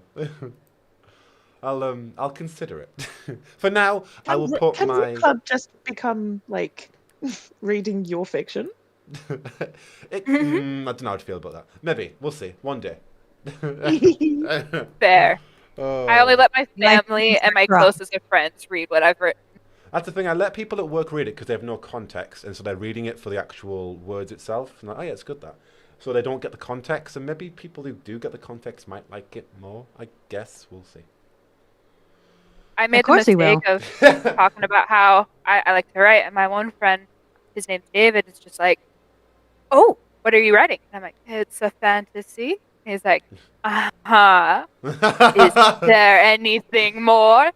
He's a bit crude, and he goes, "Is there sex in it?" And I'm like, "Oh my god, I write romance, but there's not going to be anything like that." He's like, "Come on, you gotta write juicy stuff." And I'm like, "No, stop it!" And he always asks me, he's like, "Have you written anything sexy lately?" And I'm like, "Stop it, Oh my god. stop it." Show it to me. I'm all blushing over here. I'm like, "Stop it! I haven't even written it. Stop." It's really scary, the idea of sharing something that you've kept so personal and so private for Yeah. so long Yeah, with it anybody. is. It is. So I mean, I really take my hat off to you, Jack, for that, because I think that's really brave, actually. Oh, thank Like you. I said, it's only my close family and real close friends who also like to write have really read that. So I'm so amazed you even told coworkers. Like I said, I couldn't even tell my coworker. That's the thing with, like, I am authentic at work, so they all know that I'm a goofball. And it just naturally came up, but also I know that they know that I'm a goofball and silly. So I knew that it was the right environment to be able to say, like, I can say pretty whatever I want. I joke about I joke about all kinds of things at work, as I would in the Discord server. So it's a similar kind of humor, so I know they can take it. Do they know about your affiliation with Beans? They know of it. They're not as scared by it though, because they're all bean eaters as well. Scared by it. I do say one of my favorite pastimes is showing Americans scary pictures of beans or cursed pictures of beans, and I show them the pictures, and they go, "Why would you show people that? Why would you do that?" And I'm like, "What do you mean? Why would I do that? It's Why funny." not? Yeah, Beans. beans. But yeah. Beanie weenie. Beanie. First, here we go again.